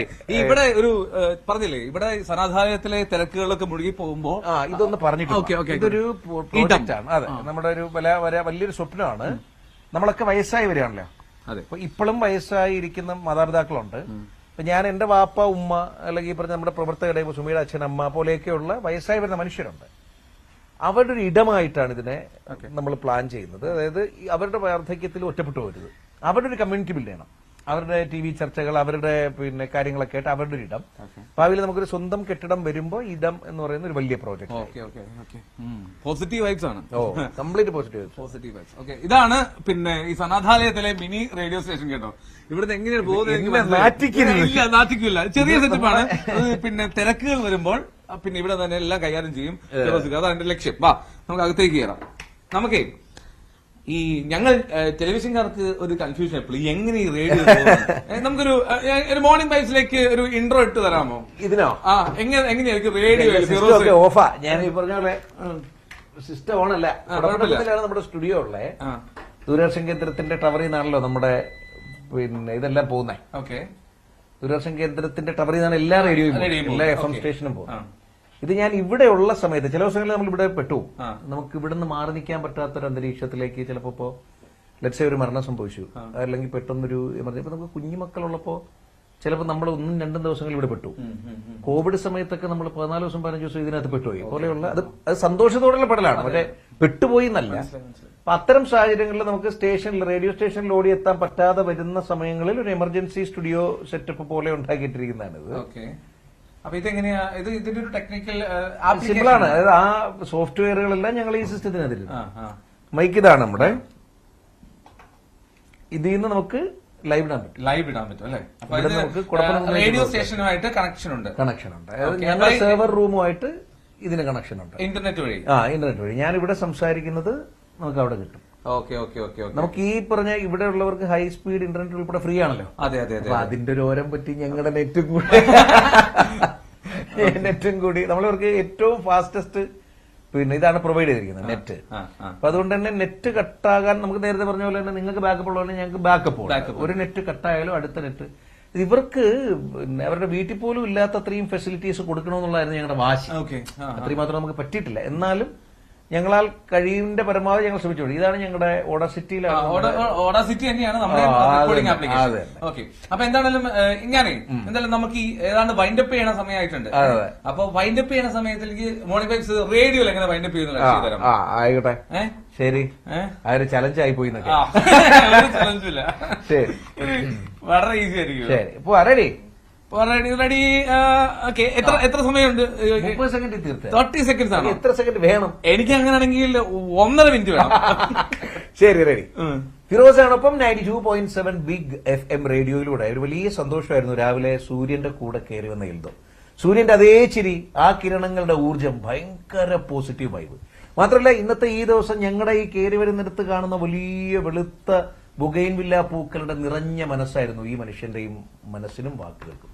ഞങ്ങളുടെ സെന്ററിൽ വന്നതിൽ മാത്രമല്ല, ഈ സെന്ററിനെ ലോകത്തിന് പരിചയപ്പെടുത്തിയത്. ഒരുപാട് പേര് അത് ചെയ്തിട്ടുണ്ടെങ്കിലും ഇത്രയും ഗംഭീരമായി ഇത്രയും സമയം എന്റെ പ്രിയപ്പെട്ടവരെ, ഈ മനുഷ്യരെ, ഇവിടെ നടക്കുന്ന കാര്യങ്ങളെ, ക്യാൻസർ എന്ന് പറയുന്ന അസുഖത്തിന്റെ തീവ്രതയല്ലാത്ത സന്തോഷത്തിന്റെ മുഖത്തെ ഒക്കെ ലോകത്തിന് കാട്ടിത്തന്നതിൽ ഒരുപാട് ഇഷ്ടം, ഒരുപാട് സന്തോഷം. ഇത് വെറുതെ പറയുന്നതല്ല, ഇത് റേഡിയോയിൽ പറയാനായിട്ട് പറയുന്നതല്ല, അത് ഹൃദയം കൊണ്ട് പറയുന്നതാണ്. നല്ല ഉണ്ടാവട്ടെ, പ്രകാശം പെരുകട്ടെ. ഒരുപാട് സന്തോഷം, ഒരുപാട് സന്തോഷം. Super super. ആ സൗണ്ടിന്റെ മോഡുലേഷൻ ആണ് ഏറ്റവും പ്രധാനപ്പെട്ട കാര്യം. അപ്പൊ ഞാനിത് ഓഫ് ചെയ്തോട്ടെ. ഓഫ് ചെയ്തു. ഓക്കെ, ഞാൻ ജസ്റ്റ് ഒന്ന് പ്രേക്ഷകരെ കാണിക്കാൻ വേണ്ടി മാത്രമായിരുന്നു എങ്ങനെയാണ് റേഡിയോ എടുക്കുക. അപ്പൊ എന്നാലും ഒരുപാട് സന്തോഷം ഫിറോസിക്ക. ഞാൻ ഈ സംസാരിച്ച് കഴിഞ്ഞിട്ടില്ല, ഞാൻ പ്ലാൻ ചെയ്യുന്ന കുറെ കാര്യങ്ങൾ വിട്ടുപോയി ഈ സംസാരത്തിനിടയിൽ. അപ്പൊ ഇതാണ് എല്ലാവരും അന്വേഷിക്കാറുള്ള എന്റെ ബാക്ക്ഗ്രൗണ്ട് കേട്ടോ. നമ്മുടെ മോട്ടിവേഷണൽ വീഡിയോയ്ക്ക് എല്ലാവരും ചോദിക്കും നിങ്ങൾ ഈ ബാക്ക്ഗ്രൗണ്ട് ഇവിടെ സംഘടിപ്പിച്ചു. ഇത് നമ്മുടെ അനിയൻ പൈമാര് കുറച്ചുപേര് സെറ്റ് ചെയ്ത് തന്നത്. അവര് വരച്ചതാ, കൈപ്പണിയാണ്. ശരി ശരി. അപ്പോ anyway thank you so much ഫിറോസിക്ക, താങ്ക് യു സോ മച്ച്. കിടിലം എപ്പിസോഡ് എന്നൊക്കെ പറയുകയാണ്. സീരിയസ്ലി കിടിലം, അത് മനസ്സിലും കൊണ്ട ഒരു എപ്പിസോഡാണ്. അതുകൊണ്ട് തന്നെ സന്തോഷം. നിങ്ങളൊക്കെ വായോ, സമയം കിട്ടുമ്പോ സനാഥാലയം ഗൗരി ഇഷ്ടപ്പെട്ടതേക്ക് വായോ, ഒന്ന് വിളിച്ചിട്ട് എൽദോയൊക്കെ ബന്ധപ്പെട്ടല്ല ഞങ്ങളുടെ ഇൻസ്റ്റാഗ്രാം പേജിലൊക്കെ മെസ്സേജ് ആയിട്ട് വന്നാൽ മതി, നമുക്ക് ഇവിടെ കൂടാം. ഓക്കെ, അപ്പോ വീണ്ടും മോർണിംഗ് വൈബ്സ് വീണ്ടും നാളെ എത്തും മറ്റൊരു അതിഥി മറ്റൊരു കാഴ്ചയുമായി. അപ്പോൾ ടിൽ ദെൻ ബൈ ബൈ.